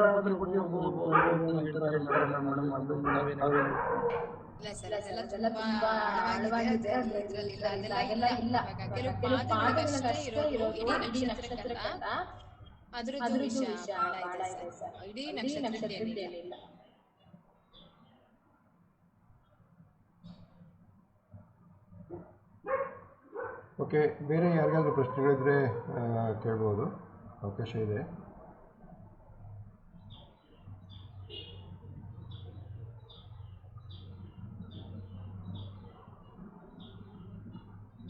ಧನ್ಯವಾದಗಳು ಭಾರತಿ ಮೇಡಮ್ ಮತ್ತೆ ಪದ್ಮಶ್ರೀ ಮೇಡಮ್ ಅವ್ರಿಗೂ ತುಂಬಾ ಚೆನ್ನಾಗಿ ಹಾಡಿದ್ದೀರಾ. ಧನ್ಯವಾದಗಳು. ನೀವು ಜಾಯಿನ್ ಆಗಿ ನೀವು ತುಂಬಾ ಖುಷಿ ಆಯ್ತು. ಇಬ್ರು ಸೇರಿ ಒಟ್ಟಿಗೆ ಖಂಡಿತ ಅದು ತುಂಬಾ ಚೆನ್ನಾಗಿರುತ್ತೆ. ಉಮಾದೇವಿ ಮೇಡಮ್ ಮತ್ತೆ ನೀವು ಹ್ಯಾಂಡ್ ರೈಸ್ ಮಾಡಿದಿರಿ. ಹೇಳಿ.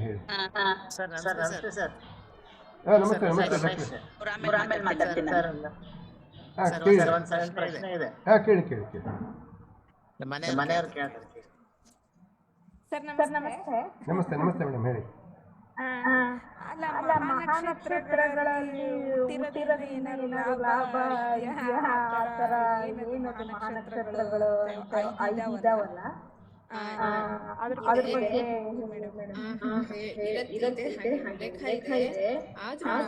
ನಾವು ಜಾತಕ ನೋಡಿ ಅದ್ರ ಪ್ರಕಾರನೇ ಡಿಸೈಡ್ ಮಾಡ್ಬಿಟ್ರೆ ಜನರಲ್ ಆಗಿ ಮಹಾನಕ್ಷತ್ರ ಏನು ಮಾಡಲ್ಲ. ನಡೀತಾ ಇರೋ ದಶೆ, ನಮ್ಮ ಚಂದ್ರನ ಸ್ಥಾನ, ಅದಕ್ಕಿರುವ ಒಳ್ಳೆ ಯೋಗಗಳು ಅದೇ ಮುಖ್ಯ ಆಗುತ್ತೆ ಅನ್ನೋದಕ್ಕಿಂತ ಜಾತಕದ ಅನಲೈಸೇ ಮುಖ್ಯ. Thank you. ಉಮಾದೇವಿ ಮೇಡಮ್, ಈಗ ನೀವು ಪ್ರಶ್ನೆ ಕೇಳಿ. ಕೇಳಿ ಸರ್, ನೀವು ಕೇಳಿ ಸರ್.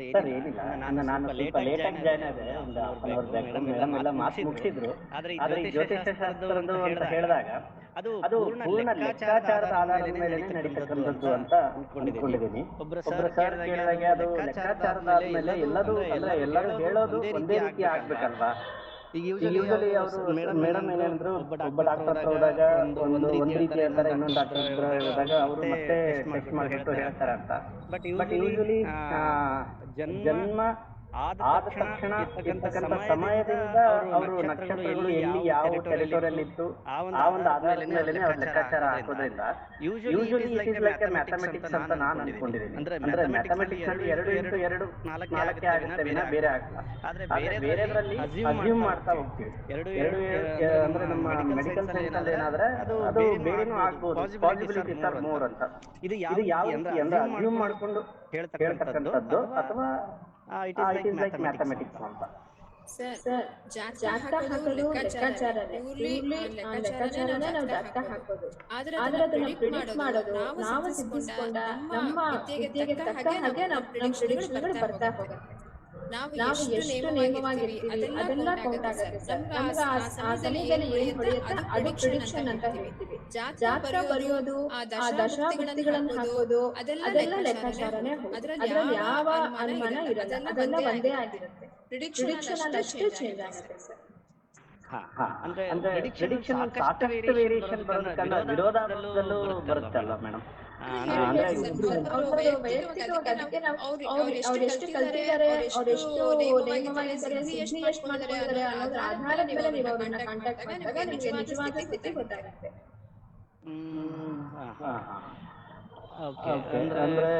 ಅಂದ್ರೆ ಅವ್ರು ಸಿದ್ಧಿ ಅಂದ್ರೆ ಯಾವ ಪರ್ಸನ್ ಹೇಳ್ತಾ ಇರ್ತಕ್ಕಂಥ ಪರ್ಸನ್ ಎಷ್ಟರ ಮಟ್ಟಿಗೆ ಸಿದ್ಧಿ ಮಾಡ್ಕೊಂಡಿದ್ದಾನೆ, ಅವ್ರಿಗೆ ಕರಗತ ಆಗಿದೆ ಅನ್ನೋದ್ರ ಮೇಲೆ ಮಾತ್ರ ಇದನ್ನ ಪ್ರಿಡಿಕ್ಟ್ ಮಾಡ್ಲಿಕ್ಕೆ ಆಗ್ತದೆ.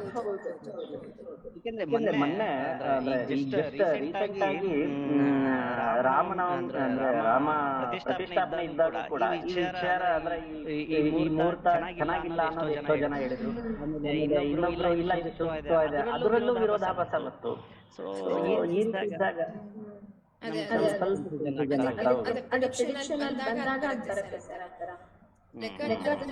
ಯಾವುದೇ ಅನುಮಾನ ಇರೋದಿಲ್ಲ.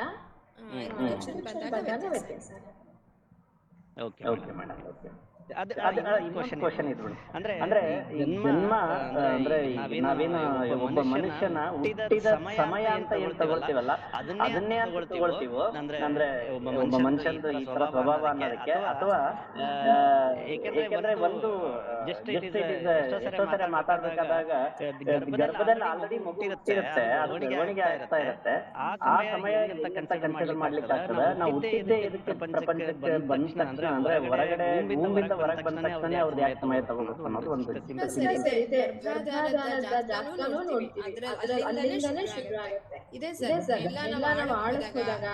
ಎಷ್ಟು ಕುಂಡಲಿಗಳು ನಾವು ಮಾಡ್ತೀವಿ ಅಂದ್ರೆ ಕೇವಲ ನವಾಂಶ ಅಥವಾ ರಾಶಿಯಲ್ಲಿ ಅಂತ ನೀವು ಯೂಶುವಲಿ ಎರಡಷ್ಟೇ ನೋಡ್ತೀರಾ. ಅದಕ್ಕಾದಷ್ಟು ಕುಂಡಲಿಗಳಿವೆ, ಅದನ್ನೆಲ್ಲ ನಾವು ಲೆಕ್ಕಾಚಾರ ಹಾಕಿನೇ ಮಾಡಿರುತ್ತೆ. ಅದೆಲ್ಲನೂ ಸರಿಗಿರುತ್ತೆ. ನಾವು ಪ್ರಿಡಿಕ್ಷನ್ ತಗೊಂಡಾಗ ನಮ್ಮ ಇದಕ್ಕೆ ತಕ್ಕಂಗೆ ಮಾಡ್ತೀವಲ್ಲ ಅವಾಗ ಅದು ವೇರಿಯೇಷನ್ ಆಗುತ್ತೆ. ಗರ್ಭ ಆದಾನ ಜಾತಕ ಅಂತಾನೆ ಇದೆ, ಅದು ಅವಾಗಿಂದನೇ ಶುರು ಆಗುತ್ತೆ ಸರ್. ಅದ್ರ ಪ್ರಕಾರನೂ ನಾವು ನೋಡ್ಕೋಬಹುದು. ಈಗ ಒಂದ್ ವೇಳೆ ಸಮಯ ತಪ್ಪಾಗಿ ಲಗ್ನ ವ್ಯತ್ಯಾಸ ಆಗಿದ್ರೆ ನಾವು ಅದನ್ನ ಕರೆಕ್ಷನ್ ಕೂಡ ಮಾಡ್ಬೋದು ಜಾತಕದಲ್ಲಿ, ಅದು ಕೂಡ ಗೊತ್ತಾಗುತ್ತೆ. ಹಾಗೆ ನಾವ್ ಎಷ್ಟು ಆಳವಾಗಿ ಎಷ್ಟು ಚೆನ್ನಾಗಿ ಓದಿರ್ತೀವಿ ಅದ್ರ ಮೇಲೆ ಅದೆಲ್ಲ ಪರ್ಫೆಕ್ಷನ್ ಬರ್ತಾ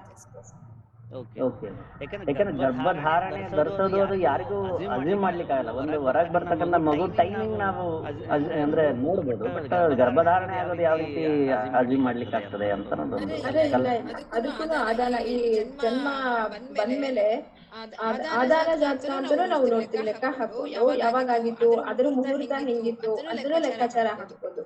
ಅದರಲ್ಲಿ ಈಗ ಅಥವಾ ಈ ಮಗುವಿನ ಸಂಚಿತ ಕರ್ಮದಿಂದ ಹಿಂಗ್ ಬಂದಿದ್ಯಾ ಅಂತೆಲ್ಲ ಇದೆ ಸರ್. ತುಂಬಾ ವಿಷಯಗಳಿದೆ. Thank you madam.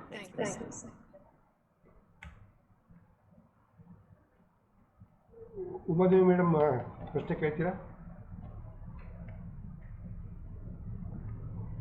ಇಂದಿನ ನಮ್ಮ ಪುರಾಣ ಕಥೆಗಳಲ್ಲಿ ಓದ್ತೀವಿ, ಮಗು ಹುಟ್ಟಿದ ಕೂಡಲೇ ಮಹಾರಾಜರ ಮನೆಯಲ್ಲಿ ಆಯ್ತು, ರಾಮ ಇವರೆಲ್ಲ ಹುಟ್ಟಿದಾಗ ಇಂಥ ದಿವಸನೇ ಪರೀಕ್ಷಿತ್ ಮಹಾರಾಜರಿಗೆ ಸ್ಪಷ್ಟವಾಗಿ ಹೇಳಿದ್ರು ಕಾಣ್ತದೆ, ಹುಟ್ಟಿದಾಗ್ಲೇನೆ ನೀನೆಲ್ಲ ಇದ್ ಮಾಡಿದ್ರು ಶಕ ಅನ್ನೋ ಒಂದು ಹಾವಿನಿಂದ ಕಟ್ಟಿಸ್ಕೊಂಡು ನೀವು ಪ್ರಾಣ ಬಿಡ್ತೀರಾ ಅಂತ. ಈ ರೀತಿಯಾಗಿ ಈಗಲೂ ಹಂಗೆಲ್ಲ ಹೇಳಲಿಕ್ಕೆ ಸಾಧ್ಯ ಆಗುತ್ತಲ್ವಾ ಮೇಡಮ್, ಶಕ್ತಿ ಮಾಡ್ಕೊಂಡ್ರೆ? ಆದ್ರೆ ಅವ್ರಿಂದ ಸಿಗ್ತಾರ ಮೇಡಮ್ ನಮ್ಗೆ? ಈಗ ಸಿಗ್ಬೋದಾ? ನಿಮ್ಮಂತ ಪ್ರಯತ್ನ ಮಾಡ್ಬೇಕು ಮೇಡಮ್. ಇಷ್ಟೆಲ್ಲ ನೀವು ಬೃಂದಾ ಮೇಡಮ್ ಎಲ್ಲ ನಮ್ ಗ್ರೂಪ್ ಅಲ್ಲೇ ಇದ್ದೀರಿ. ಅದೇ ನೋಡ್ಬೇಕು. ತುಂಬಾ ಅಪರೂಪ. Okay madam, thank you madam, thanks.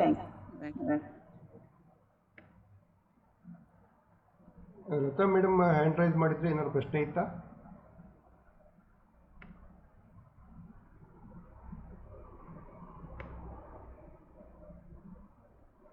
Okay, ಬೇರೆ ಯಾರಿಗಾದ್ರೂ ಪ್ರಶ್ನೆಗಳಿದ್ರೆ ಕೇಳ್ಬೋದು.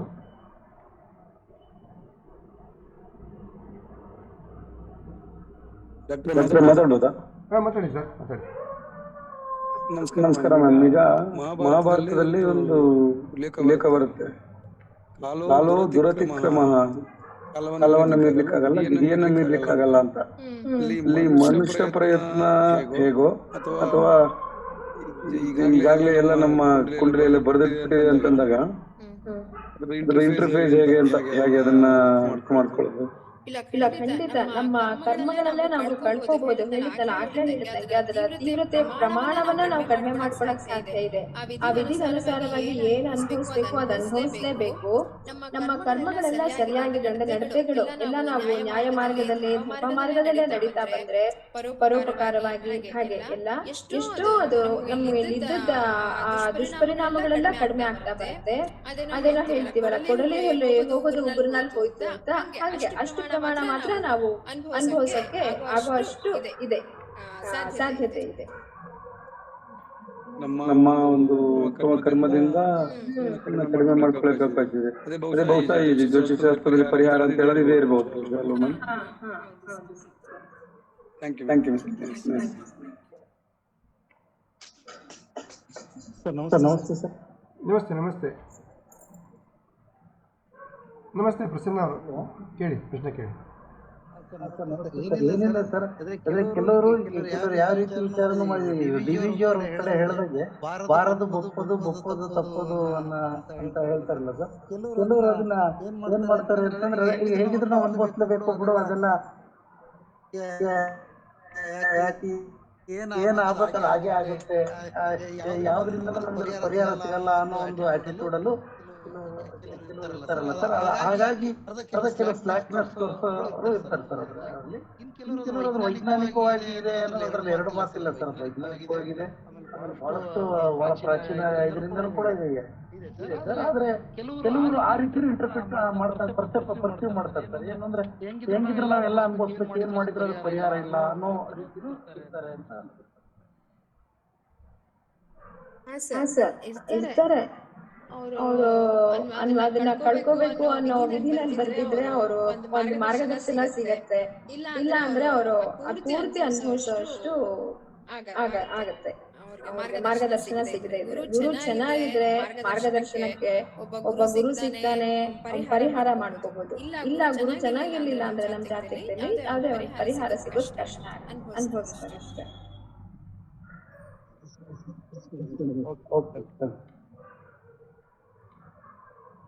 ಡಾಕ್ಟರ್ BK ರಮೇಶ್ ಅವರು.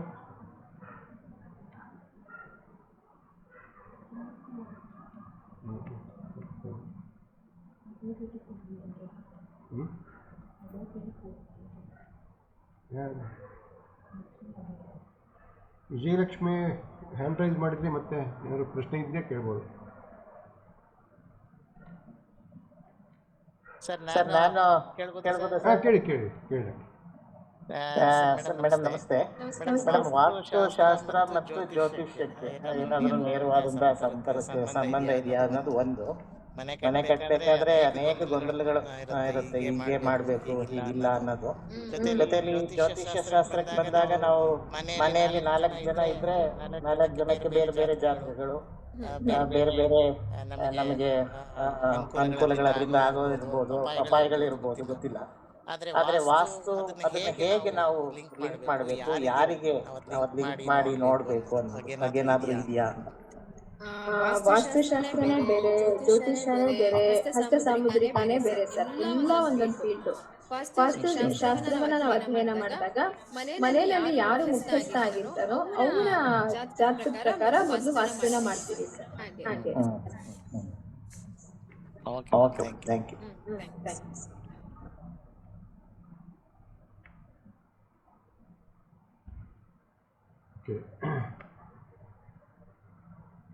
ಮತ್ತು ಯಾವುದೋ ಪ್ರಶ್ನೆಗಳಿಲ್ಲ ಅಂತ ಅಂದ್ಕೊಳ್ತೀನಿ. ಬಹುಶಃ ಇಷ್ಟು ವರ್ಷಗಳಲ್ಲಿ ನಡೆದಿರುವಂಥ ಸಂವಾದಗಳಲ್ಲಿ ಹೆಚ್ಚು ಪ್ರಶ್ನೆಗಳು ಬಂದಿದ್ದು ಇವತ್ತೇ ಅಂತ ಅನಿಸುತ್ತೆ. ಸಾಕಷ್ಟು ಪ್ರಶ್ನೆಗಳು ಬಂದು ಇಲ್ಲ, ಎಲ್ಲರೂ ತುಂಬ ಚೆನ್ನಾಗಿ ಭಾಗವಹಿಸಿದ್ರು. ತುಂಬ ಖುಷಿಯಾಗುತ್ತೆ. ಯಾಕೆಂದರೆ ನಾವು ಸಂವಾದ ಅಂತ ಹೇಳ್ತೀವಿ, ಬಟ್ ಸುಮ್ಮನೆ ಕೇಳಿಸ್ಕೊಂಡು ಹೋಗೋದಕ್ಕಿಂತ ಹೆಚ್ಚಾಗಿ ಈಗ ವೆಂಕಟೇಶ್ ಮೂರ್ತಿ ಅವರು ಕೇಳಿದ ಪ್ರಶ್ನೆಗಳಿಂದ ಸಾಕಷ್ಟು ಜನರಿಗೆ ಹೊಸ ವಿಚಾರಗಳನ್ನು ತಿಳ್ಕೊಳ್ಳೋದಕ್ಕೆ ಸಾಧ್ಯ ಆಯಿತು. ಸೊ ಹಾಗೆ ಒಂದು ಸಂವಾದ ನಡೀಬೇಕು. ಆಗ ಮಾತ್ರ ಭಾಗವಹಿಸಿದ ಆಸಕ್ತಿ ನಮಗೆ ಅರ್ಥ ಆಗುತ್ತೆ, ಮತ್ತು ಕೇಳಿದಾಗ ನಮಗೆ ಇನ್ನಷ್ಟು ತಿಳ್ಕೊಂಡು ಹೇಳಬೇಕು ಅನ್ನೋದು ನಮಗೆ ಒಂದು ಕಮಿಟ್ಮೆಂಟ್ ಕೂಡ ಇರುತ್ತೆ. ಸೊ ಆ ನಿಟ್ಟಿನಲ್ಲಿ ಇವತ್ತಿನ ಕಾರ್ಯಕ್ರಮ ತುಂಬ ಯಶಸ್ವಿಯಾಗಿದೆ. ಮೇಡಮ್, ಇದು ನೀವು ಹೇಳಿದಾಗೆ ಇವತ್ತು ಕೇವಲ ಪರಿಚಯ ಮಾತ್ರ ಪರಿಚಯ ಮಾಡಿಕೊಟ್ಟಿದ್ದೀರಿ. ತುಂಬ ಚೆನ್ನಾಗಿ ಪರಿಚಯ ಆಗಿದೆ, ಮತ್ತು ಸಾಕಷ್ಟು ಜನಕ್ಕೆ ಹೊಸ ಹೊಸ ಅನುಮಾನಗಳನ್ನ ಕೂಡ ಹುಟ್ಟುಹಾಕಿದ್ದೀರಿ. ಸೊ ಇದಕ್ಕೆ ಪರಿಹಾರ ನೀವೇ ಕೊಡಬೇಕು. ಯಾಕಂದರೆ ಮತ್ತು ನನಗೆ ಕೇಳಿದ್ರೆ ನಾನೇನು ಹೇಳೋಕ್ಕೆ ಬರಲ್ಲ. ಹಾಗಾಗಿ ಸಾಧ್ಯ ಆದರೆ ಮುಂದಿನ ದಿನಗಳಲ್ಲಿ ಮತ್ತೊಂದು ಸರ್ತಿ ನೀವು ಆಗಲೇ ಹೇಳ್ದಂಗೆ ವೃಂದಾ ಮೇಡಮ್ ಅವರು ಮತ್ತು ನೀವು ಇಬ್ಬರು ಸೇರಿಬಿಟ್ಟು ಕೂಡ ಒಂದು ಕಾರ್ಯಕ್ರಮ ಮಾಡೋದಕ್ಕೆ ಅವಕಾಶ ಇದೆ, ಖಂಡಿತ ಇರುತ್ತೆ, ಮಾಡೋಣಂತೆ. ಸೊ ಯಾಕೆಂದರೆ ಇಷ್ಟೊಂದು ಜನಕ್ಕೆ ಆಸಕ್ತಿ ಈ ವಿಷಯದಲ್ಲಿ ಇದೆ ಅಂತಂದಾಗ ಕಾರ್ಯಕ್ರಮ ಮಾಡಿದ್ರೆ ಚೆನ್ನಾಗಿರುತ್ತೆ ಅಂತ ನನ್ನ ವೈಯಕ್ತಿಕ ಅಭಿಪ್ರಾಯ. ಇವತ್ತಿನ ಕಾರ್ಯಕ್ರಮ ತುಂಬ ಚೆನ್ನಾಗಿ ನಡೆಸ್ಕೊಟ್ರಿ, ತುಂಬ ಖುಷಿಯಾಯಿತು. ಎಲ್ಲ ಶ್ರೋತೃಗಳ ಪರವಾಗಿ ಮತ್ತು ವೇದಿಕೆ ಪರವಾಗಿ ನಿಮಗೆ ವೈಯಕ್ತಿಕವಾಗಿ ಧನ್ಯವಾದಗಳನ್ನು ಅರ್ಪಿಸ್ತೀನಿ. ನಿಮಗೆ ಪದ್ಮಶ್ರೀ ಮೇಡಮ್ ಅವರು ತುಂಬ ಒಳ್ಳೆಯ ಸಾಥ್ ಕೊಟ್ಟಿದ್ದಾರೆ. ತುಂಬ ಖುಷಿಯಾಯಿತು. ವೃಂದಾ ಮೇಡಮ್ ಹೇಳ್ದಂಗೆ ಇದೊಂದು ವಿಭಿನ್ನವಾಗಿರ್ತಕ್ಕಂಥ ಪ್ರಯತ್ನ. ಯಾರೂ ಕೂಡ ಈ ಹಿಂದೆ ಇದನ್ನ ಮಾಡಿರಲಿಕ್ಕಿಲ್ಲ ಅಂತ ಅಂದ್ಕೊಳ್ತೀನಿ. ಕಗ್ಗವನ್ನು ಜ್ಯೋತಿಷ್ಯವನ್ನು ಸೇರಿಸಿ ಒಂದು ಉಪನ್ಯಾಸವನ್ನು ಮಾಡಿದ್ದು ಬಹುಶಃ ಇದೊಂದು ಹೊಸ ಪ್ರಯೋಗ ಅಂತ ಅನಿಸುತ್ತೆ. ತುಂಬ ಯಶಸ್ವಿಯಾಗಿ ನಡೆದಿದೆ. ತುಂಬ ಚೆನ್ನಾಗಿ ಹುಡುಕಿದ್ದೀರ ಆ ಪದ್ಯಗಳನ್ನು, ಕಗ್ಗದ ಇವನ್ನ ಹುಡುಕಿಬಿಟ್ಟು ಇದಕ್ಕೆ ಮುಕ್ತಕಗಳನ್ನು ಇದಕ್ಕೆ ಸೇರಿಸಿ ಮಾತಾಡಿದ್ದು ತುಂಬ ಖುಷಿಯಾಯಿತು. ಜೊತೆಗೆ ಎಲ್ಲರದ್ದು ಪ್ರಶ್ನೆಗಳೇನಿತ್ತು ಆ ಪ್ರಶ್ನೆಗಳಿಗೆ ತುಂಬ ಸಮಂಜಸವಾಗಿರ್ತಕ್ಕಂಥ ಉತ್ತರವನ್ನು ಕೊಟ್ಟಿದ್ದೀರಿ, ಅದು ಮತ್ತಷ್ಟು ಖುಷಿಯಾಯಿತು. ಪ್ರಶ್ನೆಗಳು ಇನ್ನೂ ಖಂಡಿತ ಸಾಕಷ್ಟು ಇದೆ, ಬಟ್ ಸಮಯದ ಅಭಾವ ಇದೆ. ಹಾಗಾಗಿ ಪ್ರಶ್ನೆಗಳನ್ನು ಇವಾಗ ಸದ್ಯಕ್ಕೆ ಮೊಟಕುಗೊಳಿಸ್ತಾ ಇದ್ದೀವಿ. ಸೊ ಇನ್ನಷ್ಟು ಪ್ರಶ್ನೆಗಳನ್ನು ಮತ್ತೆ ಮುಂದಿನ ಇದರಲ್ಲಿ ಸಂಚಿಕೆಯಲ್ಲಿ ನೋಡೋಣಂತೆ. ಮತ್ತು ಡಾಕ್ಟರ್ ವೃಂದಾ ಮೇಡಮ್ ಅವರು ಕೂಡ ತುಂಬ ಇವತ್ತಿನ ಇದರಲ್ಲಿ ತುಂಬ ಕ್ರಿಯಾಶೀಲರಾಗಿ ಭಾಗವಹಿಸಿದ್ದಾರೆ. ಅವರು ಎಷ್ಟೋ ಪ್ರಶ್ನೆಗಳಿಗೆ ಉತ್ತರಗಳನ್ನು ಕೊಟ್ಟಿದ್ದಾರೆ, ಅದು ಕೂಡ ತುಂಬ ಖುಷಿಯಾಯಿತು. ಅವರಿಗೂ ಕೂಡ ಧನ್ಯವಾದಗಳು. ಜೊತೆಗೆ ಅನೇಕರು ಇವತ್ತು ತುಂಬ ಕ್ರಿಯಾಶೀಲರಾಗಿ ಭಾಗವಹಿಸಿದ್ದಾರೆ, ತುಂಬ ಖುಷಿಯಾಯಿತು. ಇವತ್ತು ನಾನು ಆಗಲೇ ಹೇಳ್ದಂಗೆ, ನಾನು ಆರಂಭದಲ್ಲಿ ನೋಡಿದಾಗ 8-10 ಜನ ಇದ್ವಿ, ಈ ಕಾರ್ಯಕ್ರಮ ಹೇಗಾಗುತ್ತಪ್ಪ ಅಂತ ಅಂದ್ಕೊಳ್ತಾ ಇದ್ದೆ. ಬಟ್ ಸಾಕಷ್ಟು ಜನ ಜಾಯಿನ್ ಆಗೋದ್ರ ಜೊತೆಗೆ ತುಂಬ ಆಸಕ್ತಿಯಿಂದ ಕಾರ್ಯಕ್ರಮದಲ್ಲಿ ಭಾಗವಹಿಸಿದಿರಿ, ಮತ್ತು ಮುಕ್ತವಾಗಿ ನಿಮ್ಮ ಮನಸ್ಸಲ್ಲಿದ್ದಂಥ ಪ್ರಶ್ನೆಗಳನ್ನು ಕೇಳಿದಿರಿ. ನನಗೆ ಈಗಲೂ ಕೂಡ ಸಾಕಷ್ಟು ಪ್ರಶ್ನೆಗಳು ಇನ್ನೂ ಹಾಗೆ ಉಳಿದಿದೆ, ಆದರೆ ಈಗಾಗಲೇ ಸಾಕಷ್ಟು ಸಮಯ ಆಗಿರೋದ್ರಿಂದ ಸದ್ಯಕ್ಕೆ ಈ ಕಾರ್ಯಕ್ರಮವನ್ನು ನಿಲ್ಲಿಸೋಣಂತೆ.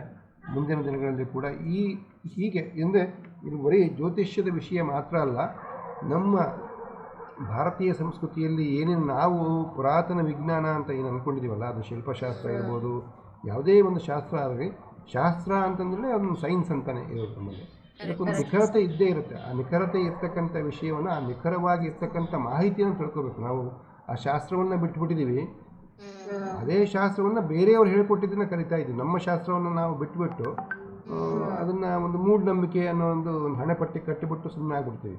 ಆದರೆ ಬೇರೆಯವ್ರು ಹೇಳಿದ್ದನ್ನು ತುಂಬ ಶಿರಸಾವಹಿಸಿ ಅದನ್ನು ಪಾಲಿಸೋದಕ್ಕೆ ನೋಡ್ತೀವಿ. ಇವತ್ತು ಅಸ್ಟ್ರಾಲಜಿ ಅಂತ ವರ್ಡ್ಗೆ ಇರುವಂಥ ಇದು ಜ್ಯೋತಿಷ್ಯ ಶಾಸ್ತ್ರ ಅನ್ನೋದಕ್ಕೆ ಇಲ್ಲ, ನಾವೇ ಕೊಡ್ತಾ ಇಲ್ಲ ಆ ಒಂದು ಇದನ್ನು. ಸೊ ಹಾಗಾಗಿ ನಮ್ಮ ಶಾಸ್ತ್ರಗಳ ಬಗ್ಗೆ, ನಮ್ಮ ಸೈನ್ಸ್ನ ಬಗ್ಗೆ, ನಮ್ಮ ಪುರಾತನ ಒಂದು ಪದ್ಧತಿಗಳ ಬಗ್ಗೆ ಬೆಳಕು ಚೆಲ್ಲುವಂಥ ಕಾರ್ಯಕ್ರಮಗಳು ಈ ವೇದಿಕೆ ಮೂಲಕ ಹೆಚ್ಚು ನಡೀಲಿ ಅಂತ ನನಗಂತೂ ಅನಿಸುತ್ತೆ. ಸೊ ಈ ನಿಟ್ಟಿನಲ್ಲಿ ಯಾರಾದರೂ ಮಾತಾಡೋದಕ್ಕೆ ಬಯಸೋರು ಇದ್ದರೆ, ಅಥವಾ ಮಾತಾಡೋರು ಪರಿಚಯ ಇದ್ದರೆ ದಯವಿಟ್ಟು ಅವ್ರನ್ನ ನನಗೂ ಪರಿಚಯ ಮಾಡಿಸ್ಕೊಡಿ. ಮತ್ತು ಆ ಮೂಲಕ ಈ ಗ್ರೂಪ್ನ ಮೂಲಕ ಎಲ್ಲರಿಗೂ ಪರಿಚಯ ಮಾಡ್ಕೊಳ್ತ ಒಂದು ಕಾರ್ಯಕ್ರಮವನ್ನು ನಾವು ನಡೆಸೋಣಂತೆ. ಇವತ್ತಿನ ಕಾರ್ಯಕ್ರಮ ಒಟ್ಟಾರೆಯಾಗಿ ತುಂಬ ಖುಷಿ ಕೊಟ್ಟಿದೆ. ಪ್ರಶ್ನೆಗಳನ್ನು ಕೇಳಿದ ಎಲ್ಲರಿಗೂ ಕೂಡ ಧನ್ಯವಾದಗಳನ್ನು ಅರ್ಪಿಸ್ತಾ ಇದ್ದೀನಿ. ಇಲ್ಲಿಗೆ ಇವತ್ತಿನ ಕಾರ್ಯಕ್ರಮವನ್ನು ಮುಗಿಸುವಂತೆ. ಇವತ್ತಿನ ವಾರದ ಅತಿಥಿ ಡಾಕ್ಟರ್ ಭಾರತಿ ರವೀಂದ್ರ ಅವರಿಗೆ, ಪದ್ಮಶ್ರೀ ಅವರಿಗೆ ಮತ್ತು ವೃಂದಾ ಮೇಡಮ್ ಅವರಿಗೆ 3 ಜನಕ್ಕೂ ವಿಶೇಷ ಧನ್ಯವಾದಗಳು. ಮತ್ತು ಎಲ್ಲರಿಗೂ ಕೂಡ ಧನ್ಯವಾದ ಹಾಗೂ ಶುಭರಾತ್ರಿ. ಈ ಕಾರ್ಯಕ್ರಮವನ್ನು ಇಲ್ಲಿಗೆ ಮುಗಿಸ್ತಾ ಇದ್ದೀವಿ. ಇದು ರೆಕಾರ್ಡಿಂಗ್ ಆಗಿದೆ, ಇದನ್ನು ಯೂಟ್ಯೂಬ್ಗೆ ಅಪ್ಲೋಡ್ ಮಾಡಿದ್ಮೇಲೆ ಅದನ್ನ ಲಿಂಕನ್ನು ಶೇರ್ ಮಾಡ್ತೀವಂತೆ. ಮತ್ತೊಮ್ಮೆ ಎಲ್ಲರಿಗೂ ಧನ್ಯವಾದಗಳು ಹಾಗೂ ಶುಭರಾತ್ರಿ. ನಮಸ್ಕಾರ. Thank you sir. Thank you madam. Thank you. ಧನ್ಯವಾದಗಳು ಸರ್. Thank you.